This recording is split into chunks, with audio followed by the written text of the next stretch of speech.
Hi everyone, I'm going to give it just a minute or so for everybody to be able to get logged in because I can see we've just gone live, so I will give it a moment and we'll be starting. So make yourselves comfortable, grab yourself your drink and your notes and whatever else you need, and we'll start in another minute or so.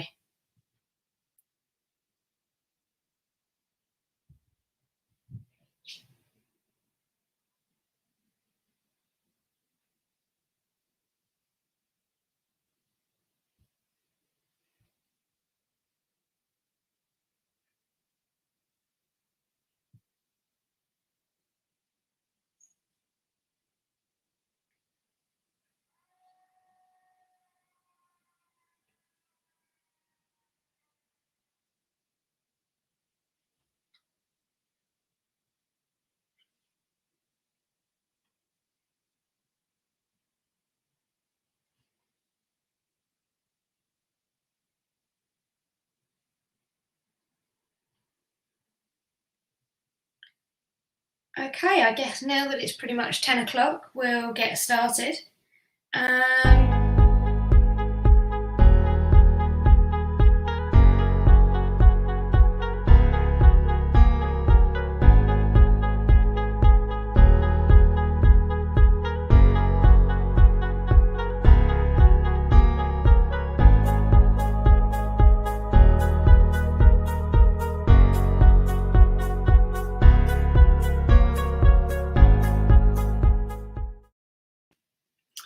Okay, morning everybody and welcome to today's TeachMeet MFL Icons event. Today we're streaming live on YouTube and Twitter, which is a first for us. And the great thing is it means that some of you may just be coming across this event for the first time whilst you're scrolling Twitter today, even if you didn't sign up in advance. Those of you who did sign up through Big Marker, though, will get the recording and the resources after the event as per usual, so thank you for registering. If you still wish to sign up to get these, we'll make sure that the link is on our Twitter now so that you can do that. I'm Bex, I'm the coordinator for TeachMeet MFL Icons, and with me are team members Hannah and Rosanna, who are dealing with the tech and social media side of things this morning. Talk of social media, please do share today's live stream with your followers so more people can join us and spread the word about the great things you're hearing today. We do like to get the conversation going on social media, so please, if you're posting about this event on Twitter and Instagram, use the hashtag TMMFLIcons so we can see what you're posting and share it with our followers. I'm sure most of the speakers will also let you know how you can find them on social media too, so the conversation can keep going even longer. Today we've got some prizes available to give away thanks to the Teachers Love Stationery Club, some MFL pin badges, and reward stickers, and so we're running a selfie competition. Take a selfie wherever you're tuning into this event and we'll pick the best for a prize. Don't forget to include hashtag TMMFLIcons or we might not even see it. We also have the ability to share our favourite comments that are posted to the live stream, so do look out for those popping up as banners during the event too. Today we've got a great selection of speakers for you on a range of topics, including those you requested, including A-level teaching, supporting students with SEND, the speaking element of the GCSE exam, and motivating boys. How lucky are we that we as a community can ask for people to share their thoughts on specific topics and people just step forward to do it. In fact, we're so lucky because we had more applications than we could accept this time. And that means that today you're going to see lots of faces who are new to TeachMeet Icons, which is fantastic. If you have any questions for our TeachMeet speakers, please tweet them. Our 15-minute key speakers have time built into their slot to answer them, so we'll pick some of those to ask live. We also have some exciting news about where you might get to see some of your favourite TeachMeet Icon speakers again, but this time face-to-face. As ever, we couldn't put on these events without the support of our sponsors, Pupil Progress, Wellbe and the Teachers Love Stationery Club, and you'll be hearing from all of them throughout today's event. Before we kick off with the speakers for today, I'm going to take a few minutes of your time to talk about CPD.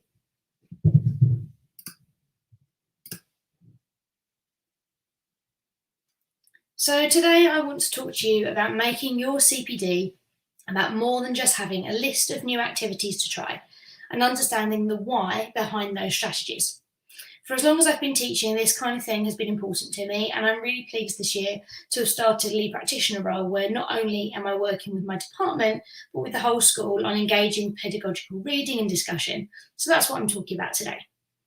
At a research aid event a few years ago, and no doubt a number of times since, David Weston likened conferences and CPD events like these to shopping trips. He said that saying a conference is great professional development is like saying a trip to the supermarket is a great meal. It's not as simple as that. What counts is what you do with those ingredients afterwards. I take that analogy a step further and say that it's all well and good having the ingredients, but you really need to understand the recipe in order to make a great meal or to be able to adapt it for yourself later. The problem is, of course, that if you don't understand these recipes and how they're put together, we end up with what Dylan William calls lethal mutations. The gist of it, I've just lost my, everything scrolled. There we are.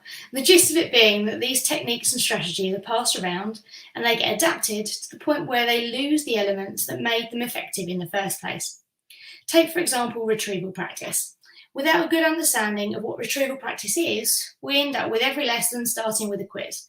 Teachers allowing students to look at their notes and the quizzes no longer being low stakes, taking away the key elements of retrieval practice which make it so good for learning in the first place. As Zoe and Mark Ensler say in their book, this is another example of the what being followed, but without an understanding of the why, leading to yet more wasted CPD that hasn't really developed our teaching. There are different ways of doing this, whether the presenter themselves talks about the theory or if you need to do some digging into it yourself. We all know that we can't just lift a strategy from one place straight into another, so understanding the background so that you can adapt it for yourself is key. This isn't to say that knowing the theory is the be-all and end-all. That's not the case. Of course, experience counts for something. The Ensers raise this, saying that experience makes us better at what we do, but not at all that is possible. At events such as today, it is of course important that we not only hear about the theory, but also teachers' experiences in the classroom, and that's what makes TeachMeet so useful. The recent guidance report from the Education Endowment Foundation on effective professional development is particularly enlightening on this. As this table from the report shows, there are a number of elements to effective CPD: building knowledge, motivating teachers, developing teaching techniques, and embedding practice. Each one of these has a key role to play. As I'm focusing on knowing the why today, I'm going to look at just a few of these scenarios. Firstly, the scenario where teachers are given the knowledge, but without any of the other elements. This isn't useful as there's no opportunity for practice. They're not motivated and it's not embedded. So whilst I'm advocating for knowing the why, I know it's not useful in isolation. In the scenario where all of the other elements are covered, but the knowledge is not built, the strategies may be just misunderstood, misapplied, and not work.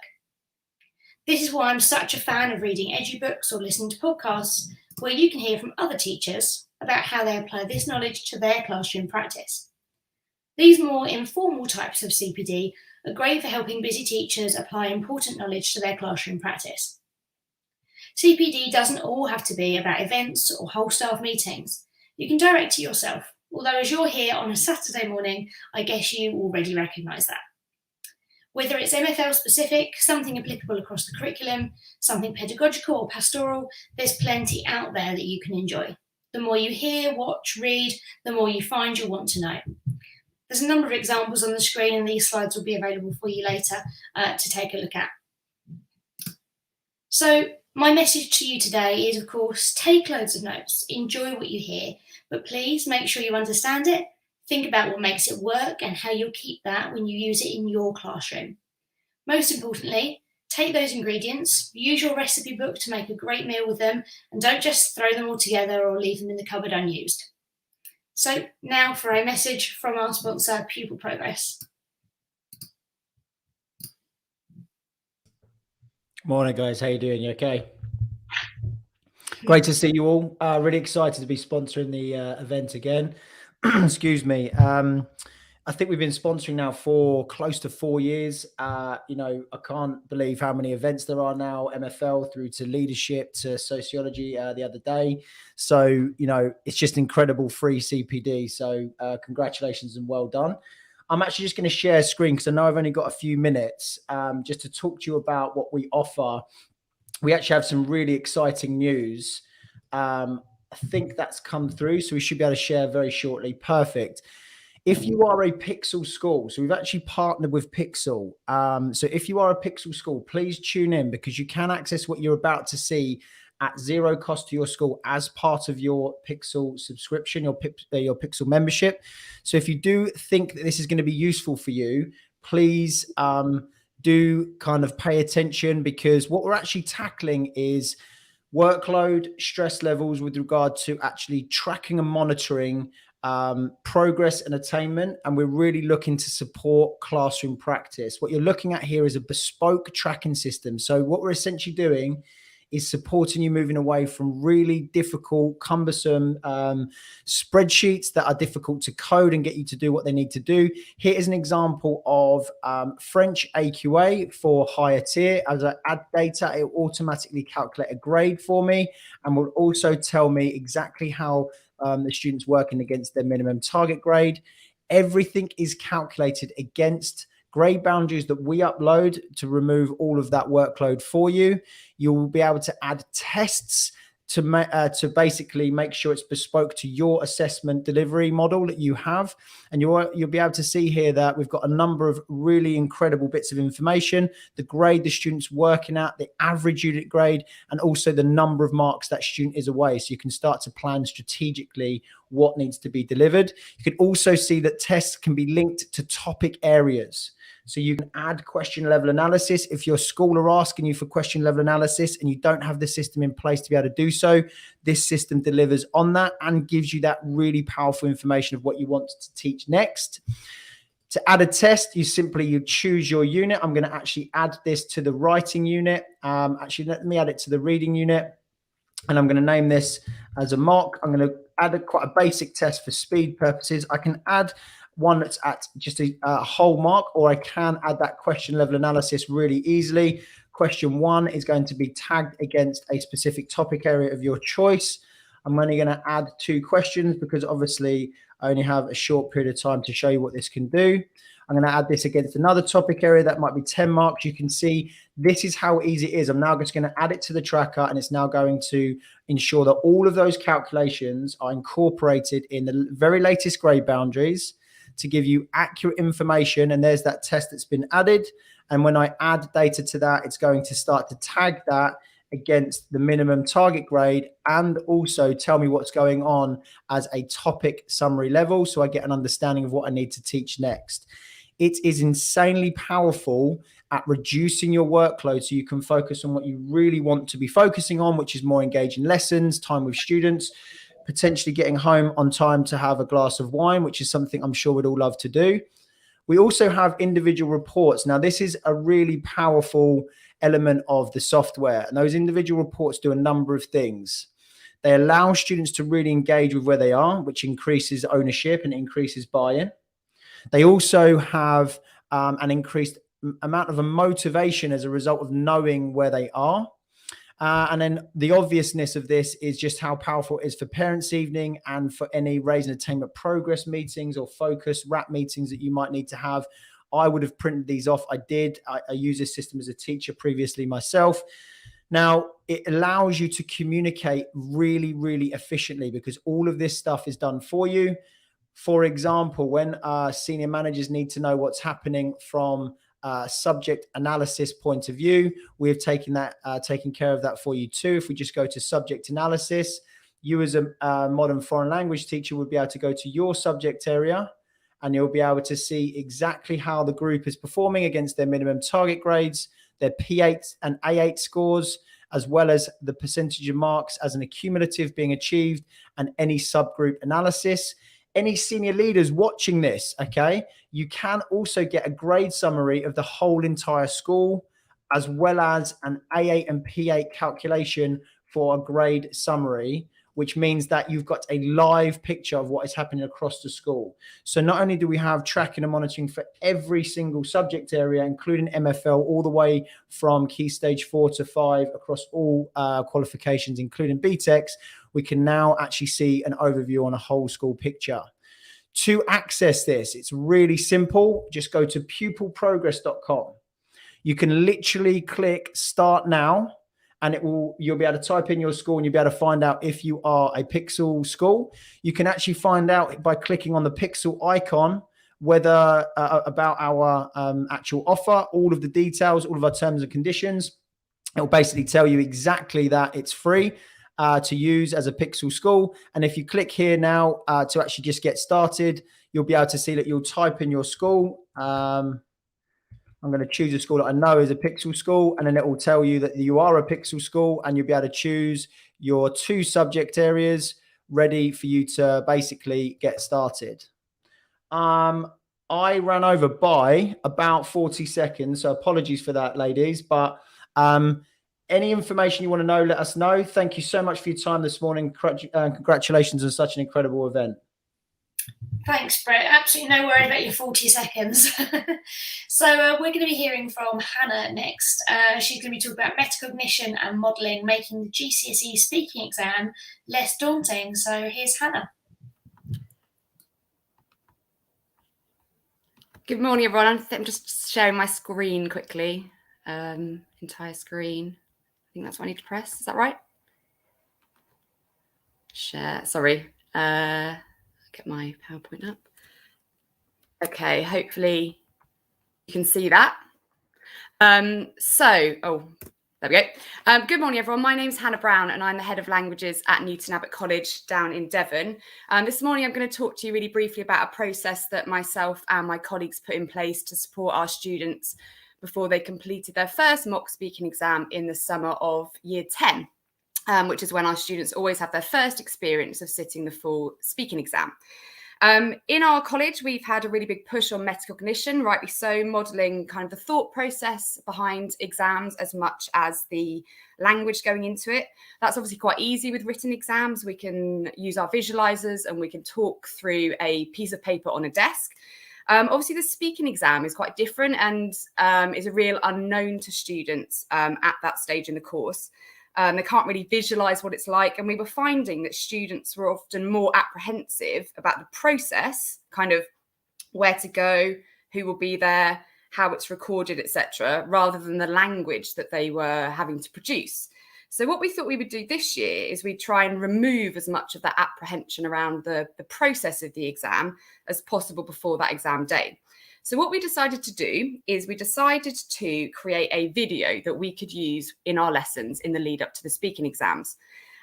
So I'm just going to talk you through what we did with that now. First thing we did was we contacted Craig, who is our kind of media man at school, and he works with drama department, performing arts department in terms of creating any videos that the schools need. So we wanted to make it quite professional. We then booked the rooms that we use for our speaking exams. We have a sixth form house, which is kind of like a big old house, which has lots of little rooms that the sixth form teaching takes place in, where we conduct our speaking exams. But because it's the sixth form house, a lot of our year 10 students have never set foot inside. So they're often quite worried about where to go, what it's like, what the rooms are like, which room to go to. So we booked the exact space that we would do our exams in. We saw some school uniform. My colleague Charlotte and I were the students, so we wanted to really get into character. So we even used our school uniform, and we spent an hour after school recording this video, and we recorded the whole process. We recorded Charlotte and I arriving at the sixth form house and being greeted by our teacher. You can see that in the top right-hand corner. And then we recorded everything. The prep time. Okay, so you can see us there in the prep room. We had an invigilator in there so the students could see what that would exactly look like.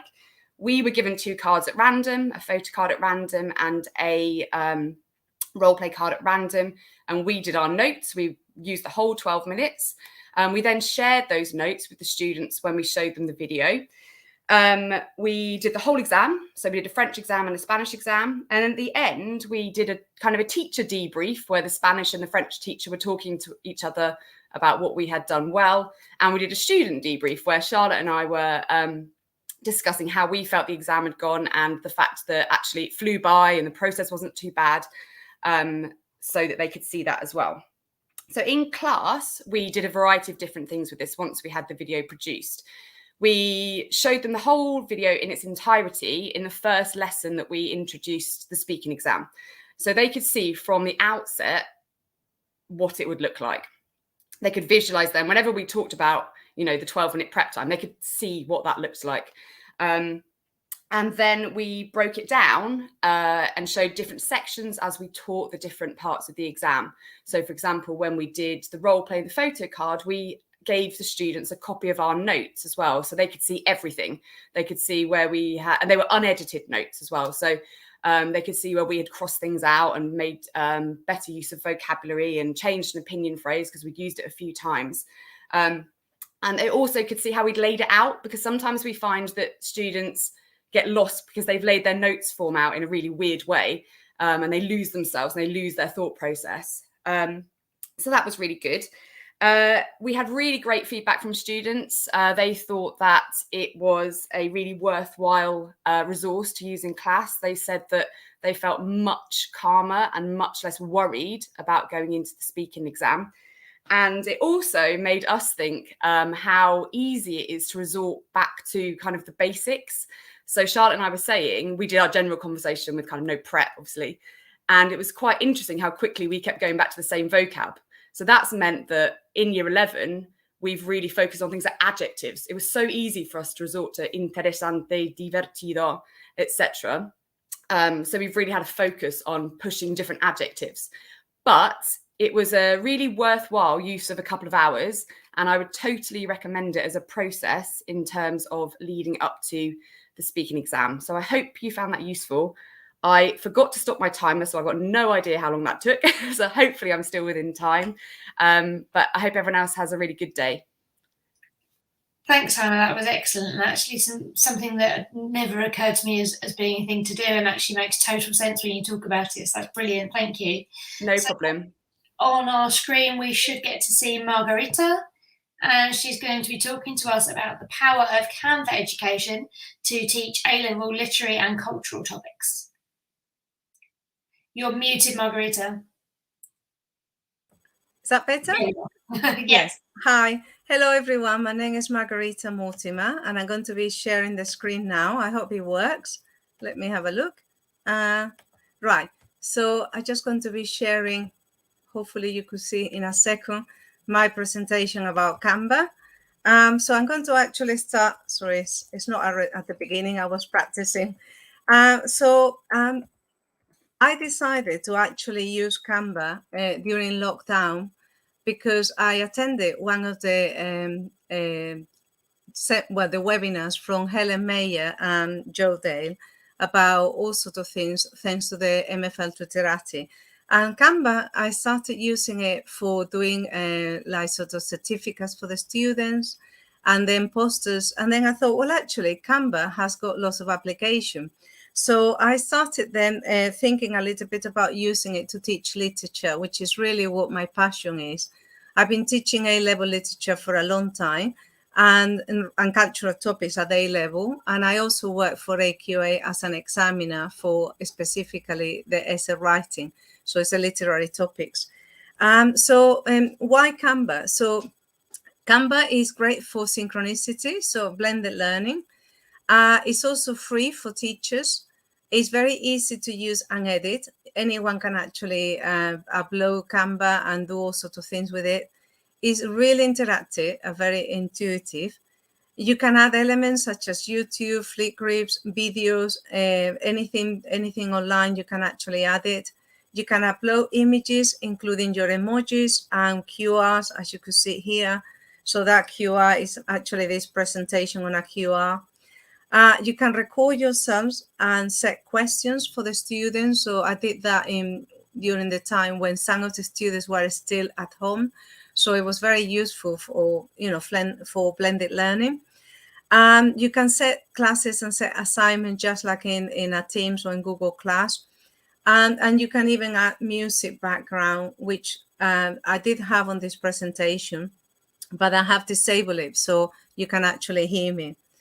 This is the actual presentation that I used. It's a normal PowerPoint presentation. You can download any templates, maybe from Slide Mania if you wanted something more fancy, but I wanted to use like a normal PowerPoint presentation and then edit it. So this is actually what we did with the students. We have 4 weeks in the summer where we were going to actually prepare for the novel, starting with the film.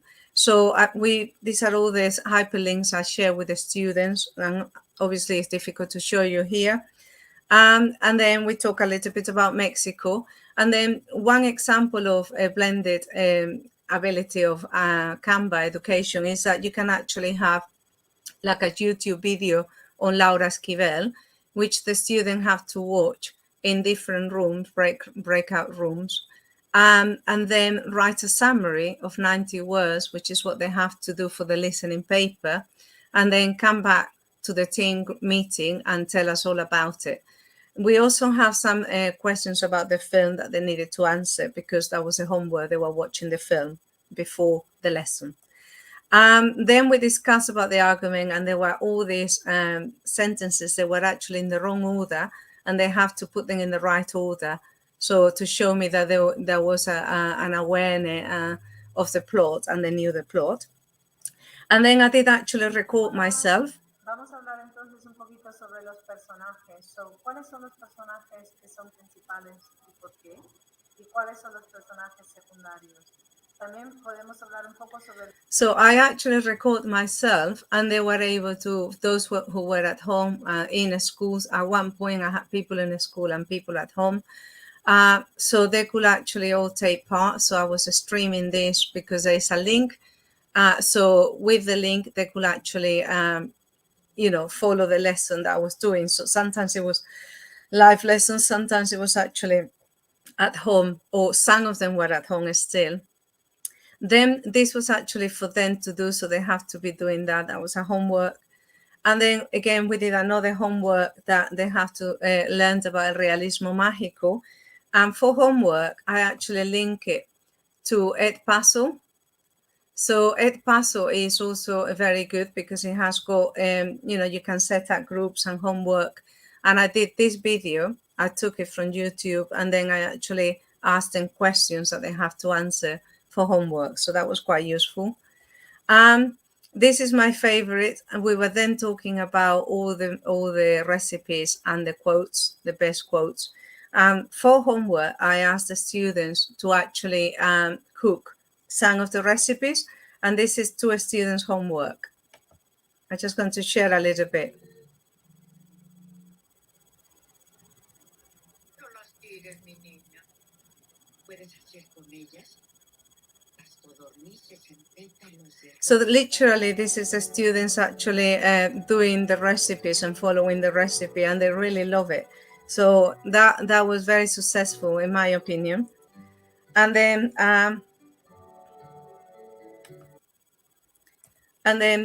after that, so let me just continue. I asked them to do some essays, so we discussed some of these essays, and they have 10 essays, and they were meant to be doing 2 or 3. We did actually prepare drafts and discuss on how to do good essays. And then over the summer holidays, I asked them to choose one of the points on the presentation that we have covered, either Mexico, the writer, the characters, the themes, the realismo mágico, any of those aspects. And they were meant to prepare a presentation, a 5-minute presentation to the class in September, which they have done this past September. They actually have done that. And I was very pleased because having them to do some presentation to the class is very good preparation for the RIP that they have to do this year for the A-level exam. So I just want to stop sharing now the presentation. I don't know if I have gone over time or no. Is that okay? Good. I mean, I can actually show, if I got 1 or 2 more minutes, if you want, I can show you another presentation really quickly in Canva that is actually from Frida Kahlo. I'm afraid we don't have time because it's 1:30. Okay, right, but another time then. Thanks very much. Thank you. Bye. Thanks, Monica. Next, we're going to be hearing from Georgina. Georgina's one of our first key speakers today. So if you have any questions for Georgina, either pop those in the comments in YouTube or on Twitter, and we'll be looking out for those as she goes so that we can ask those at the end. Sorry, good morning, everybody. Hope I'm coming through okay. Can you see? Yeah, I can see the slides. Lovely. I'm just going to pop that on full screen. Lovely to be here with you this morning. And I guess the first thing, by way of an introduction or a confession, if you like, I don't know if that screen's changed, has it? No. Okay, can I just take the screen share off a minute and I will try that again if that's all right. So while I'm doing that, my confession, first of all, is that I am not an MFL teacher. So I guess that's the first thing to say this morning. Hopefully that's a bit better now.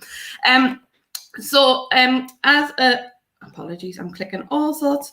As a non-MFL teacher, I'm here to talk to you about a project that I work on for the charity I'm employed by, which is Child Poverty Action Group, and we run this project in conjunction with another children's charity called Children North East, and we utilise the poverty proofing methodology that they have developed to work with children and young people in schools across the UK.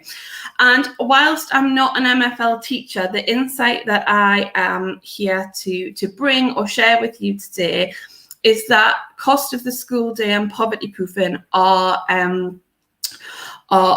programs or projects that are all about hearing what children and young people think, what they think about their schools, particularly children that are in low income families. And what we have found through doing this work is that the school day for young people experiencing poverty, for young people in low income families, is impacted by their family's financial circumstances in a range of different and often unintentional and hidden ways. And I'll explain what I mean by that as we go through this. I guess some of the things we have found in schools have been really general, about food provision, about uniform, and not necessarily relevant to why we're here today. But I think, and what I've pulled out and what I'm going to share with you over the next 10 minutes is that there are some specific issues that young people and children have identified in school whilst they've shared with us their thoughts that are relevant specifically to the teaching of MFL. There are some issues that are particularly pertinent when we think about language learning and language teaching and like I said, the experience that children and young people have in school. So the first thing to say, and I guess the reason why it's relevant to set some context, is we'll all be very familiar with the attainment gap. That is that our nationally, in the broader sense, our disadvantaged pupils don't achieve as well as their better off peers at every measurable point, every measurable stage of education. But I think the other interesting thing that we have when it comes to MFL learning and some other subjects as well is that we also have what's termed a participation gap. Okay, now this analysis isn't mine; it comes from the Education Data Lab. But what they did is they matched pupils in the same school based on Key Stage 2 prior attainment and a range of other factors. And what they'd found is disadvantaged pupils seem less likely than non-disadvantaged pupils in the same schools to take MFL as a subject at GCSE. So I guess what I'm saying is there is evidence that we have a lower take-up of MFL subjects by disadvantaged students when you account for other variables that might impact that decision. Okay, so we have less students opting for MFL as a subject. Now, I don't claim to have the answer to why that's the case. Before anybody sort of asked me that in the question, I'm happy to take some questions, but I would be interested in unpicking and discussing that with you further. But I guess this is our starting point. And I'm not going to present on what I think is the reason for this. I'm just going to, like I said, I want to leave you with some points of challenge about some of the areas to explore around language learning for children in low-income families, and based on, like I said, what children and young people have said to us. So I'll just move my slide on. So like I said, the cost of the school day is the project that this insight comes from, where we have spoke to thousands of children and young people across the UK and asked them about their experiences at school, okay? And what we have heard is that there are unintentional school costs, unintentional barriers to participation and engagement that have an impact on how children in low-income families experience school. And I think some of the things that are specific to MFL teaching, from what we've heard from children and young people, is that obviously in lots of language learning, and we've heard already some great things this morning about the speaking element of that work, it's about children and young people being able to talk about their own experiences. Now, I know, and I know you all know, that of course, when language learning and in speaking tests, it doesn't have to be accurate. The children don't have to be telling you the truth. That's what goes without saying. However, the National Association of Language Teachers said it's difficult to give an account of a day on a holiday if you've never been on holiday. And they also did this research that said that questions about holidays, family relationships, descriptions of student houses, restaurant visits are all potentially problematic for disadvantaged students, okay? And we have this quote from a year 4 pupil who was talking about being asked questions about what they've been up to at the weekend, or being given writing tasks about what they've done at the weekend. And this year 4 child said, you sometimes feel weird about it because you've stayed at home and watched TV, and they, meaning other pupils, have done fun stuff, so you have to make it up, okay? Now, again, I know with language learning, it doesn't really matter if they've made it up. It's about the language skills. But how easy is it for our students in low-income families to do that, making up that fabrication of what they want to say, and then the language learning element on top of it, okay, being able to translate a fabrication. How does that impact in a question and answer session where you're not giving your first response, you're having to think about a made-up response to the question, and then again think about the language skills needed as well. So for students that have little or no first-hand experience, or where talk of home life might be complicated or difficult, that there are some specific challenges here. So I think in terms of what we can do about this, and again, I'll reiterate, I don't have all of the answers, and some of it, I'm sure you do this already, but just to share with you my thoughts. Focus on made-up characters and scenarios rather than real life when doing particularly speaking tasks with children and young people.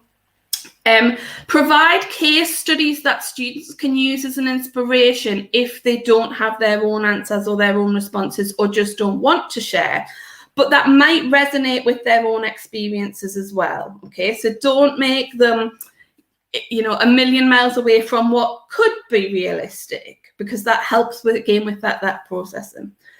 When doing speaking and writing tasks, focus on those in-school experiences. So what I mean by that is, if you're talking about a day out and you know that for geography the students went to the beach last week, ask them to talk about the visit to the beach, because all students went to the beach and therefore everybody is talking about the same thing and has the same starting point and the same frame of reference.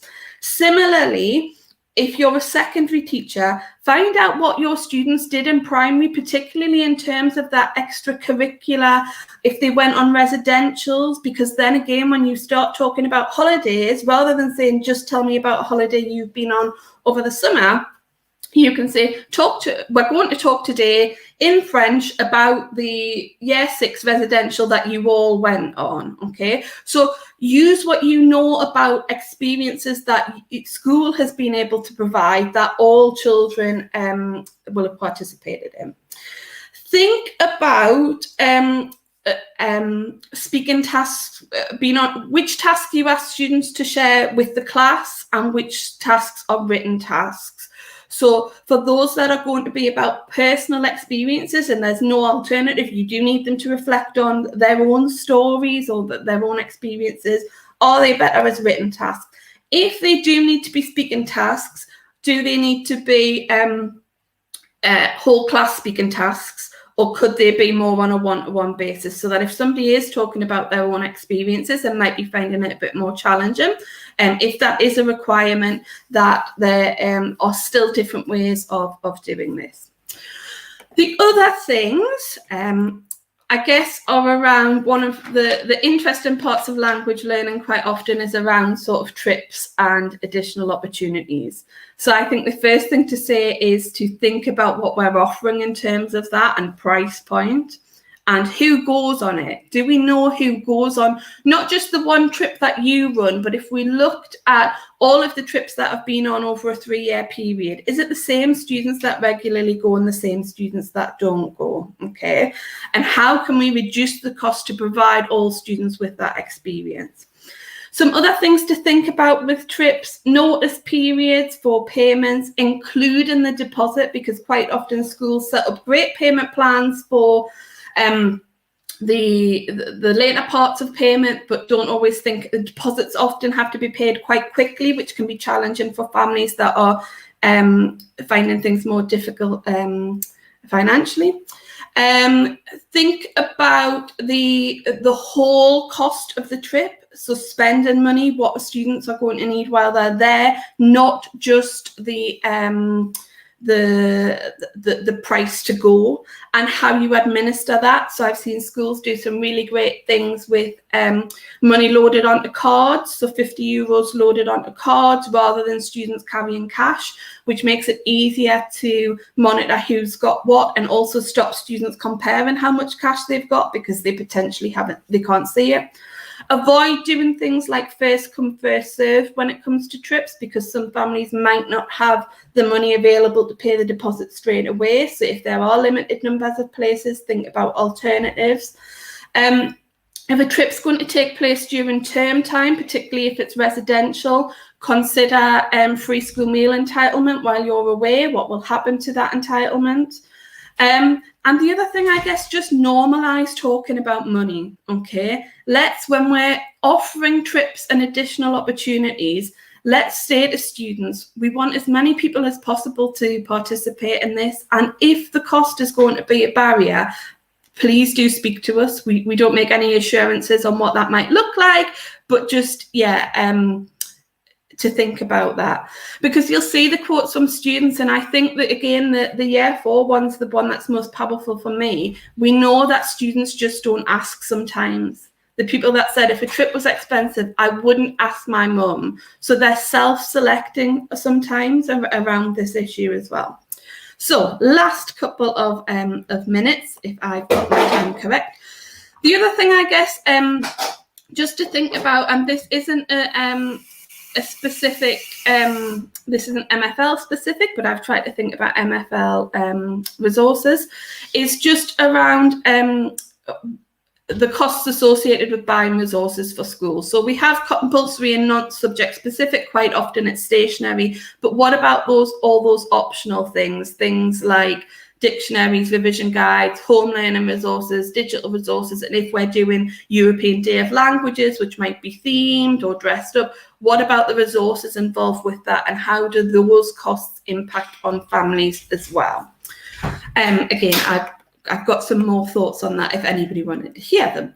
So I guess the last thing just to say is the recommendations: explore your current subject costs. So how much, if somebody participated in everything that you are offering in terms of MFL at your school, okay, how much would that cost over the course of a year? And then what can we do to reduce it? So if we took trips, extracurricular resources, if we took all of those things into account, how do we reduce those costs? Secondly, consider how children from low-income families engage with your curriculum. So that's about how do we make sure that talking about their experiences is inclusive and possible. And again, share and collaborate with colleagues. We've got lots of other resources, and as I said, the issues of children in poverty in schools is not unique to MFL teaching. There are lots of other broader things that happen as part of the school day as well. So I'm encouraging you to think about the work in your department, but actually the best thing is to sort of take a whole school approach to this. And my final thought, and I'm conscious of time, but my final thought, and it really is an important one, is I've used the term disadvantage and I've never explained it. Actually, I think the important thing is that we're talking about children experiencing poverty, and we have today in the UK 4.3 million children growing up in a household where things are difficult financially. Free school meals and pupil premium are not a good proxy for poverty. Actually, we have 75% of children living in poverty are living in a working household and therefore might not register on a free school meal or a pupil premium list that we have in school. So everything I've suggested, and you'll see I haven't used the term pupil premium up until now, okay, is not about let's provide X, Y, and Z for pupil premium, although that's important. It's about getting the provision and our curriculum and everything about school right for everybody, which will have a positive impact on those children that are in low-income families but we don't yet know about, okay, that if we take these steps to make the school day a really equitable place, it has benefits for children that we might not yet be aware of or experiencing poverty. So I will stop there. I hope I haven't gone over too much. I am happy to take any questions if there are any, but if not, I hope you all have a lovely day. Thank you, Georgina. That's really, really important stuff to consider there. And no, there aren't any questions that have come through at the moment, but we've tagged you on Twitter, so if anybody's got any questions, they can pop those through to you later. So thank you. So I think next up we're going to hear from one of our sponsors, which is Wellbe. All lined up, ready for us there. Okay. Wellbe is a systemised solution which helps improve staff well-being and build it into your school culture. You can see where you are now and plan where you want to be. Using the evidence-based survey, the Health and Safety Executives Indicator tool, you can see your staff members' scores in your online dashboard.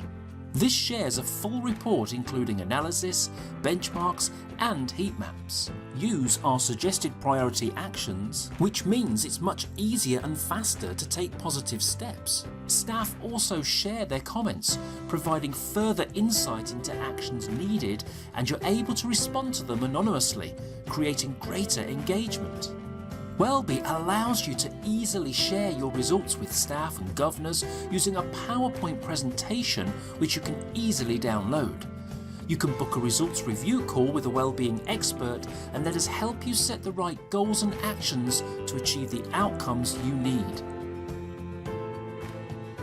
With Wellbe Voice, you can follow up on post-survey actions and track progress over the next 12 months. You can also use it for anything else where staff anonymity will help, for example, with consultations or following a change.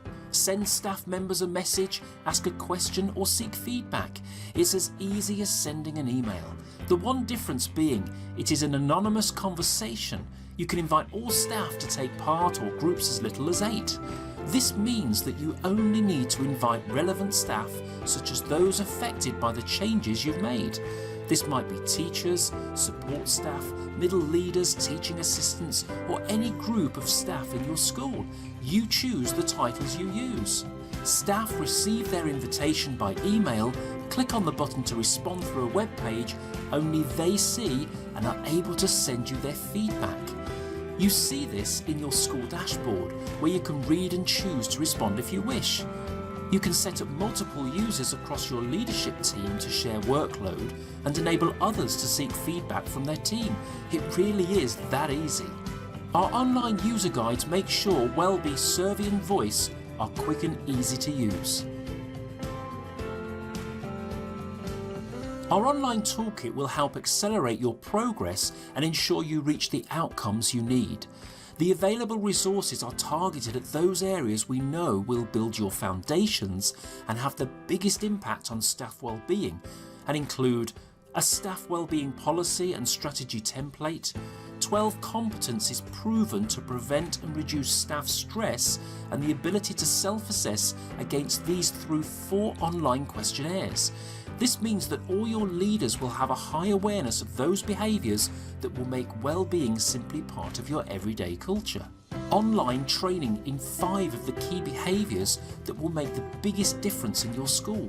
Add 12 months of ongoing remote support through email, phone or video call, and systemize how you improve the well-being and performance of your staff. Start today and register for your account, or book a full demonstration.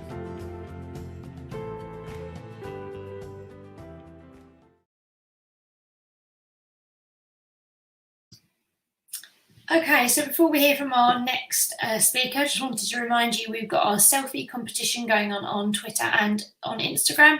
If you post that with hashtag TMMFL Icons, there are some prizes up for grabs from one of our sponsors, this Teachers Love Stationery Club. So next up, we're going to hear from Jane, who's talking about starting from scratch.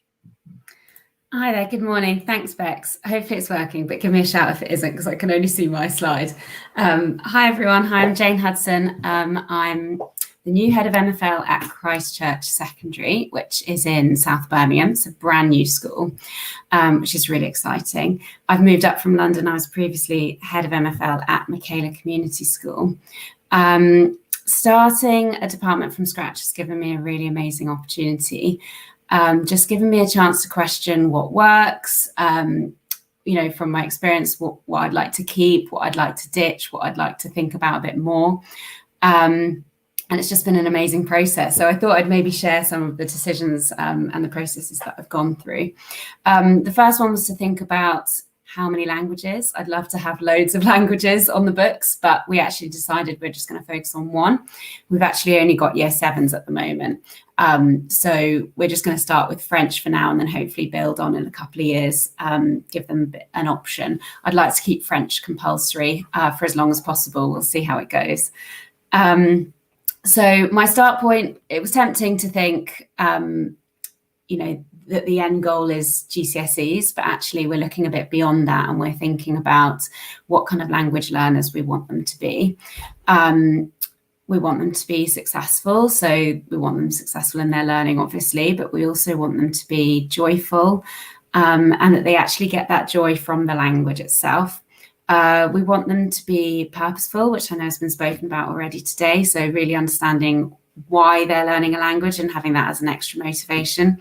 And we wanted them to feel independent. So planning in to give them the knowledge and the skills that they need to be able to solve problems on their own.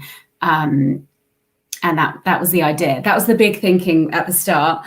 In reality, I've prioritized, above anything really, I've prioritized repetition. So that's meant that our curriculum is very well sequenced and we're thinking constantly about retrieval and when stuff's coming back up again. So we've got do now activities at the start of every lesson. We dedicate up to about 10 minutes at the start of every single lesson. We have 3 lessons a week. So about 10 minutes at the start, just dedicated to that retrieval. And we haven't properly established weekly quizzes yet, so spellings, and we don't have homework that's particularly thorough at the moment. But I do think that these do now activities have just allowed the kids to retain the vocab quite quickly, which is great. I've also prioritized having space for practice in the curriculum, and not just for practice, but actually for over practice. And with that, I suppose we've also prioritised depth over breadth. So really picking those high leverage, high frequency bits of vocab and grammar and practicing those and prioritising tasks where they're able to really master those before moving on. Independent tasks linked with that. Consistency in every classroom is something that I've prioritised as well. So we've gone with team planning right from the start, and I suppose that's to quality assure the language experience that we've got. As it's right at the start of a new school, we're looking to experiment and tweak things constantly while we're still quite small. So minimizing the variables by all teaching from the same resources, creating the same classroom environment and routines just allows us to do that a little bit more effectively. Assessments and the independent tasks every lesson also help just to monitor the quality of what we're providing the pupils. And we've got the extra challenge of being mixed ability, so just really getting to know the kids as quickly as possible has been really helpful, and getting them in that revision mindset as well. I also really always want to prioritize joy. So we, in the middle of England, in Birmingham, we're quite far away from, getting abroad, and it's just it's always a challenge, I suppose, in the Midlands, just broadening their horizons. So bringing that joy into the classroom, making them feel like it's a place for them, that they are linguists, setting them up for some success, allowing them to be independent right from the start. For me, nothing works better with that than teaching them phonics, giving them the tools they need to read to themselves, to one another, is just kind of magical to watch. So I would always push. I'm always pushing for phonics. I saw a recent article came out today, actually, that I just tweeted, that sort of backs up some of the research around getting phonics taught very early on. And our head teacher, Mark Bowman-Dalton at Christchurch, he told us, when we're starting things off, don't pick the easy stuff, because phonics is not easy. Pick the stuff that is foundational and that's going to allow them to, be independent and build right from the start, and put that first. So that's what we're doing, and that's working really well so far. I'm conscious of time. That's my whistle stop tour. But please get in touch with any other questions if I've missed anything out, or if I've been unclear. Thank you, guys. That's great. Thank you, Jane. And I think next we've got Morgan talking about a feedback routine for self-regulation and long-term improvement. So another completely different topic. Hi, good morning. There's been some really fantastic presentations. I feel like I've learned so much. I've taken so many notes this morning. So hopefully this can add something as well. I'm going to be talking about feedback. And when I started out teaching, I found feedback immensely frustrating for a few reasons. I don't think I need to tell anybody here about the workload that it adds. And for anybody who has sat in their kitchen at 9 p.m. with a stack of books, the quote by Dylan William, who says that feedback should be more work for the recipient than for the donor, felt impossible. As well as that, I think there's a conflict in feedback that we don't always talk about, to do with kind of overcorrection, as in, do we give students too much help and therefore not let them take ownership of it, versus do we kind of under scaffold, in which case, are they going to learn anything from it? For example, if I circle something on a student's work and maybe put a literacy code next to it, does that mean they're going to actually be able to make an improvement on it? Chances are, if they didn't know it the first time, they're not going to know it this time. As well as that, feedback sometimes tends to be a kind of flash in the pan thing. It's one lesson that we do, and then it's forgotten about, and we need to make sure it has a long-term impact. As Mark Enser says in Teach Like No One's Watching, it should be about improving the learner and not just that piece of work. Paul Kirshner and Carl Hendrick also say that it should be a productive dialogue. And the dialogue implies a kind of two-way process, which means that we also need students to take ownership and have some idea of self-regulation within that process. So here is my best solution so far to these challenges of feedback. First of all, whilst marking, I found that it's better for me to save time to take notes on students' work on a separate piece of paper rather than correcting lots on their piece of work. So that's a minimal correction. I think that's a policy that a lot of schools are moving towards. From that, I'll then make a feedback worksheet, and you can see that in the bottom left there. That's one for year 8 on the perfect tense.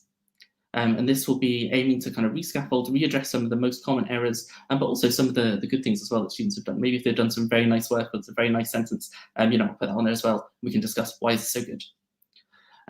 When we set targets, and I know lots of different schools have different terms for this, it might be EBI, ours is what next, so WN.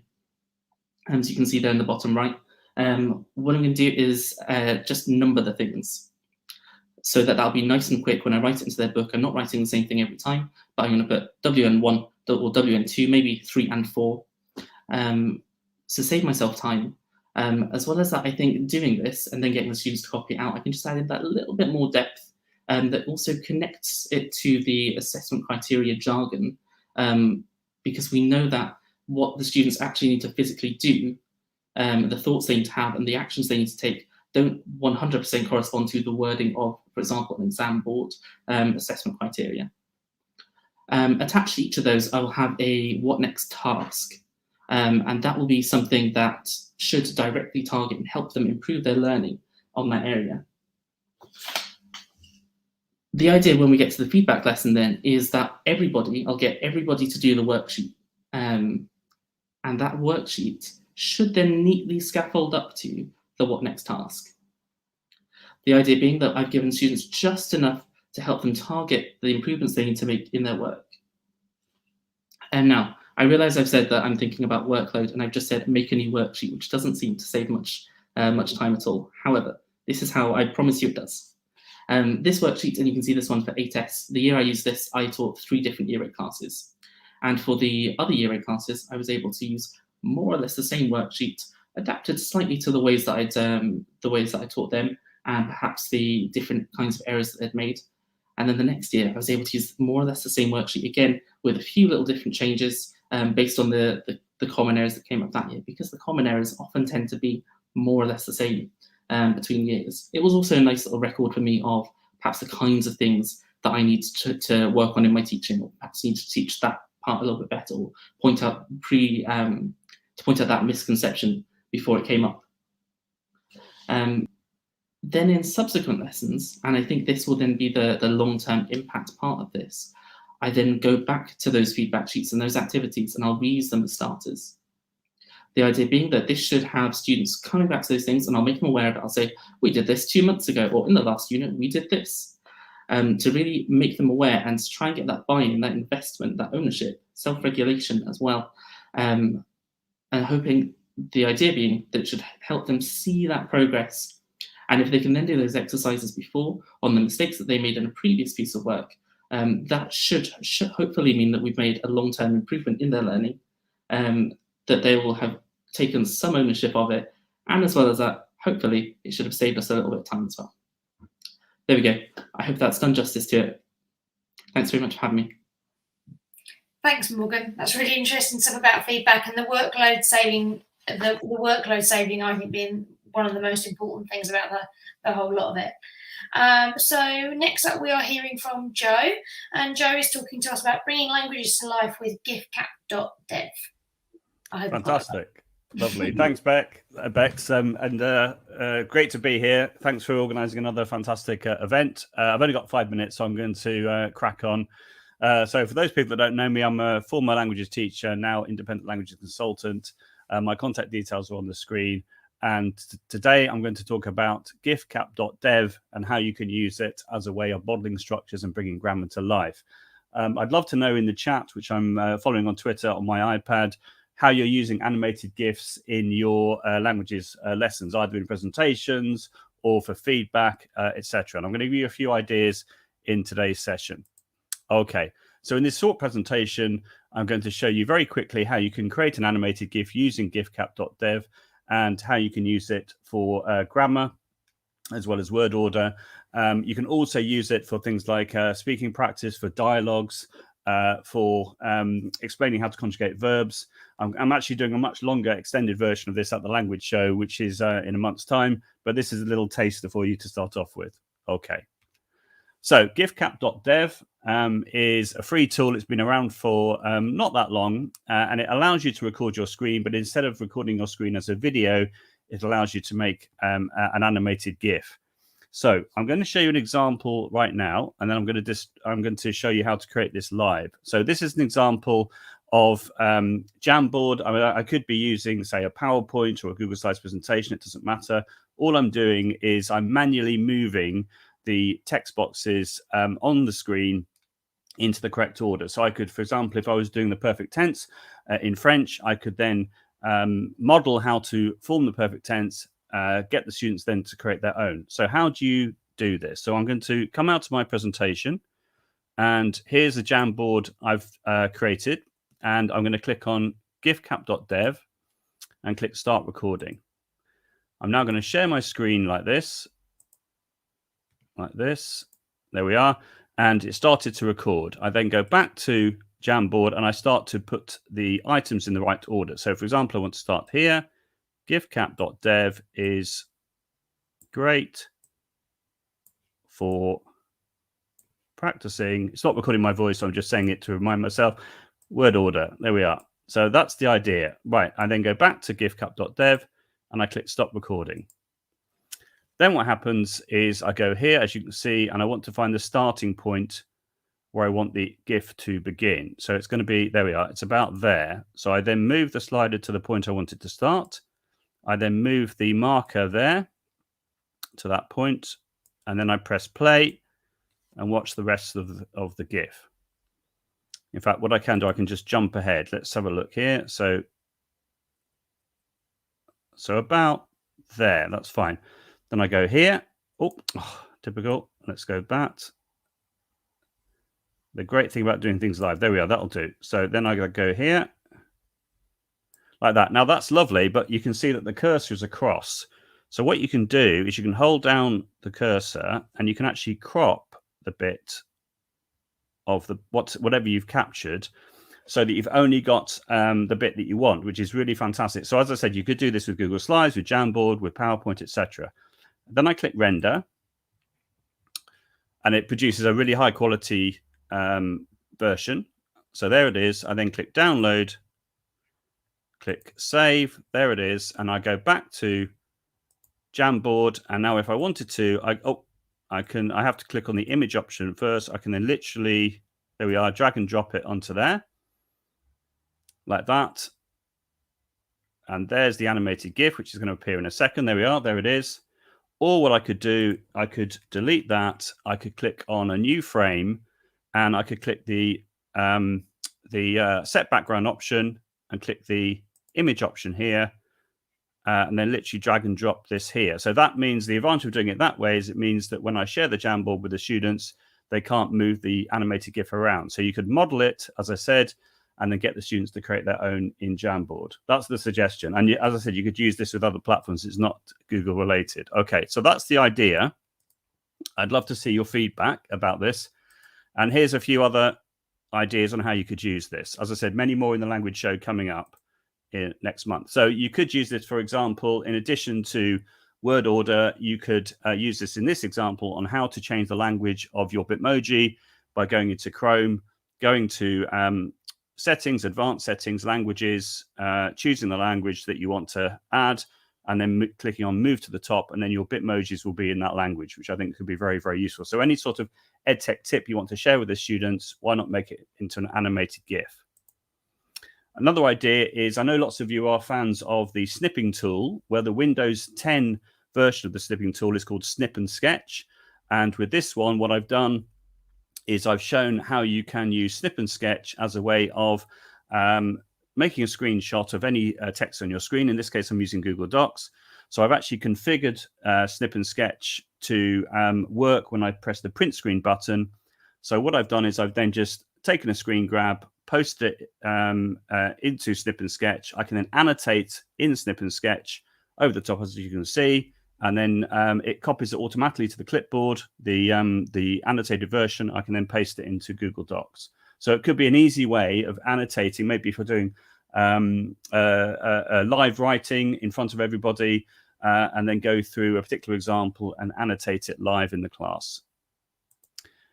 This is a Chrome extension, which I'm not sure how many people know about, which I heard about in a fantastic set of webinars that Stephanie Jackson did who's a Canadian language teacher. She also did a Tilt webinar for us as well, which is available on my Jodel 100 YouTube channel. And this one, it's called Turn Off the Lights. And all it allows you to do is it allows you to remove anything which is not a video on the screen. So you can see there, I just click on it. You can choose a range of colors. I go for sort of that Twitter blue, and it means that you can remove any extraneous content on a YouTube page, or in this case on Instagram. That was a YouTube an Instagram live that took place recently that Kate Jones did, and I've used the animated GIF to show you how to launch it. And that's the presentation. I know that was very quick, but if you'd like to access this, it's is.gd/TM-MFL Icons OCT21. And if you'd like the full fat version, you'll have to wait till the language show in the middle of November. Thanks ever so much again for inviting me to do this. It's been great fun. Thank you, Joe. Looks like a tool that I need to now go and play with. So next up, we're going to be hearing from Philippa. Philippa is the next one of our key speakers. So she's got a slightly longer slot this morning, and she's going to talk about target language talk. Yeah, good morning. Can you all hear me okay? Yeah, brilliant. Okay. So thanks for having me this morning. I'm just going to, I think that you should be able to see the screen okay there. So this morning, so just make that full screen. Can I make the PowerPoint into full screen, Hannah? Is that so it comes in? Sorry, apologies. Yeah. And full screen. You might have to reshare your screen. I'll remove it and reshare it. Okay. Sorry about that. I want to be able to bring things in gradually. Okay. All right, I'll introduce myself while we're getting that loaded up. So I'm second in MFL in a school in Cheshire, big school, with a big MFL department. We have the great privilege of being able to teach French, German and Spanish at our school, and we do so for all students. So all students take a GCSE in the language, which is fantastic. They start off in year 7 with French plus another language. And that is either either Spanish or German, depending on the year group.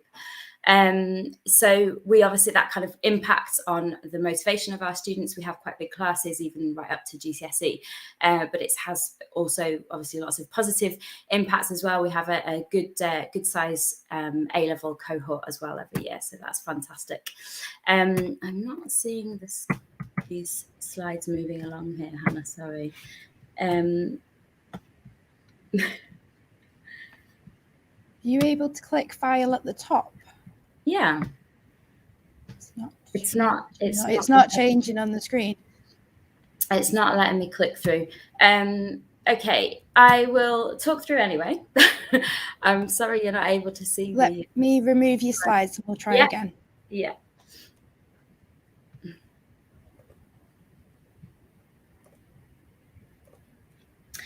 So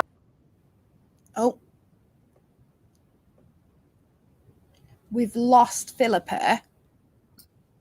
Okay, so just for a minute, whilst we've lost Philippa, let's see, is Sabrina already here? I suppose she's not. Sabrina, so can we go to Sabrina? Yes, Sabrina, if you're there. Is that okay? Thank you very much. Hi.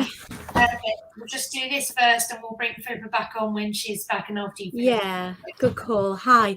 Thank you very much for having me on. My name's Sabrina Thompson and I'm the co-founder and co-owner of Teachers Love Stationery Club. I've got a little box here to show you today and do a bit of an unboxing for everyone. If they're interested in purchasing our boxes, they are £12.49. They come straight through your door because they're about A4 size and 2 centimetres thick. And we do monthly, bi-monthly and quarterly stationery subscriptions by teachers for teachers. So we're hoping everything in here, it's a bit different and quirky, but it's definitely stuff that will get used. It won't just sit in a drawer looking pretty. It'll be definitely useful, whether you use it in the classroom or not. So this is our most recent box that went out. It was the October box. We've actually kept some of these aside. So if you are interested, we can make sure that you get hold of one of these. So inside your box when you first subscribe, you will get a personalised pencil case. So this is the MFL special pencil case with that cute little Eiffel Tower on there. If you use the code MFL Icons 2 to subscribe today, you will get this pencil case with the special little Eiffel Tower on it. And in the October box, the theme was pumpkin spice. So we've got a pumpkin spice themed notebook with all of the little images on each page, and a little recipe at the back for a lazy pumpkin pie. So it's a very easy recipe to follow. We also had some pumpkin spice sticky notes and pumpkin shaped paper clips or page markers. And inside the little organza bag, we had some pumpkin spice colour themed metallic felt tip pens, as well as 2 gold gel pens, which were sandalwood scented for this month. Following with the pumpkin spice theme, we've got the washi tape here and a pack of stickers. And my kids went crazy for these ones because they all love the pumpkin and Halloween and autumn time. So I give these out like confetti when kids are working or when they're answering questions in lesson. They like to stick it on the front of their exercise books. And a little extra treat. It's a tiny, I don't know if you can really see it, but it's a tiny little pumpkin 3D necklace, which is really cute and dinky. And we quite often include reward stickers in our boxes. So all of that, and it's $12.49 per box, regardless of whether you go for the monthly, bi-monthly or quarterly subscription. So the code for today, the discount code is MFL Icons 2. If you subscribe using that code, you get the special pencil case as well as £2 off your first box. We've also got stationary advent calendars in our advent calendar boxes in store at the moment. So please do check those out because we're selling out of those faster than anticipated. So if you'd like a very reasonably priced £35, including postage, advent calendar box, check out our website. We've got our online shop or our subscription box section. So thanks very much for having me. Thanks for jumping in there for us, Sabrina. That was really helpful. So hopefully we're getting there with the tech now as well. So I think Philippa's going to come back on screen. I'm going to share her slides in the hope that that might work. So let me try it. Well, there's always one, isn't there? Right. Sorry about that. I thought I'd shared it correctly, but yeah, technology is great when it works, isn't it? All right, thank you for sharing my slides, Bex. Okay, so if we just go on to the next one, yeah. So just a little overview of what I'd like to talk to you about this morning. I'm going to race through it as quickly as possible now. So phonics, natural language, and asking questions. The main aim is really to support our children to speak the target language, which at the end of the day is what we're all here for, isn't it? Okay, next slide. Gosh, I feel like Chris Whitty now on the next slide, please. Okay, so I think I briefly went through this already, but just to give you a context of who I am and what I'm working with. It's a big department, French, German and Spanish. We're a mixed comprehensive in a large school. All students study a language at GCSE. So just wanted to kind of put that out there so you knew where I was coming from. So next slide, please. Okay, so phonics then, if you click through these, yeah, that's great. So the phonics approach is one that we've sort of been honing in on in the last couple of years, and we've made it a focus, particularly on our DIP this year. And really we're looking at starting early and teaching explicit phonics. So it was really nice to hear Jane talking about phonics earlier on and mentioning that briefly, but it is one of those things that we can perhaps have on a scheme of work, but it tends to be, okay, we're going to do phonics in that lesson, and then we sort of forget about it for a few weeks and expect them to be able to speak the target language accurately. So really we're looking to make this a real part of our routines in our lessons, not just a one-off activity, but really part of everything that we do kind of every lesson.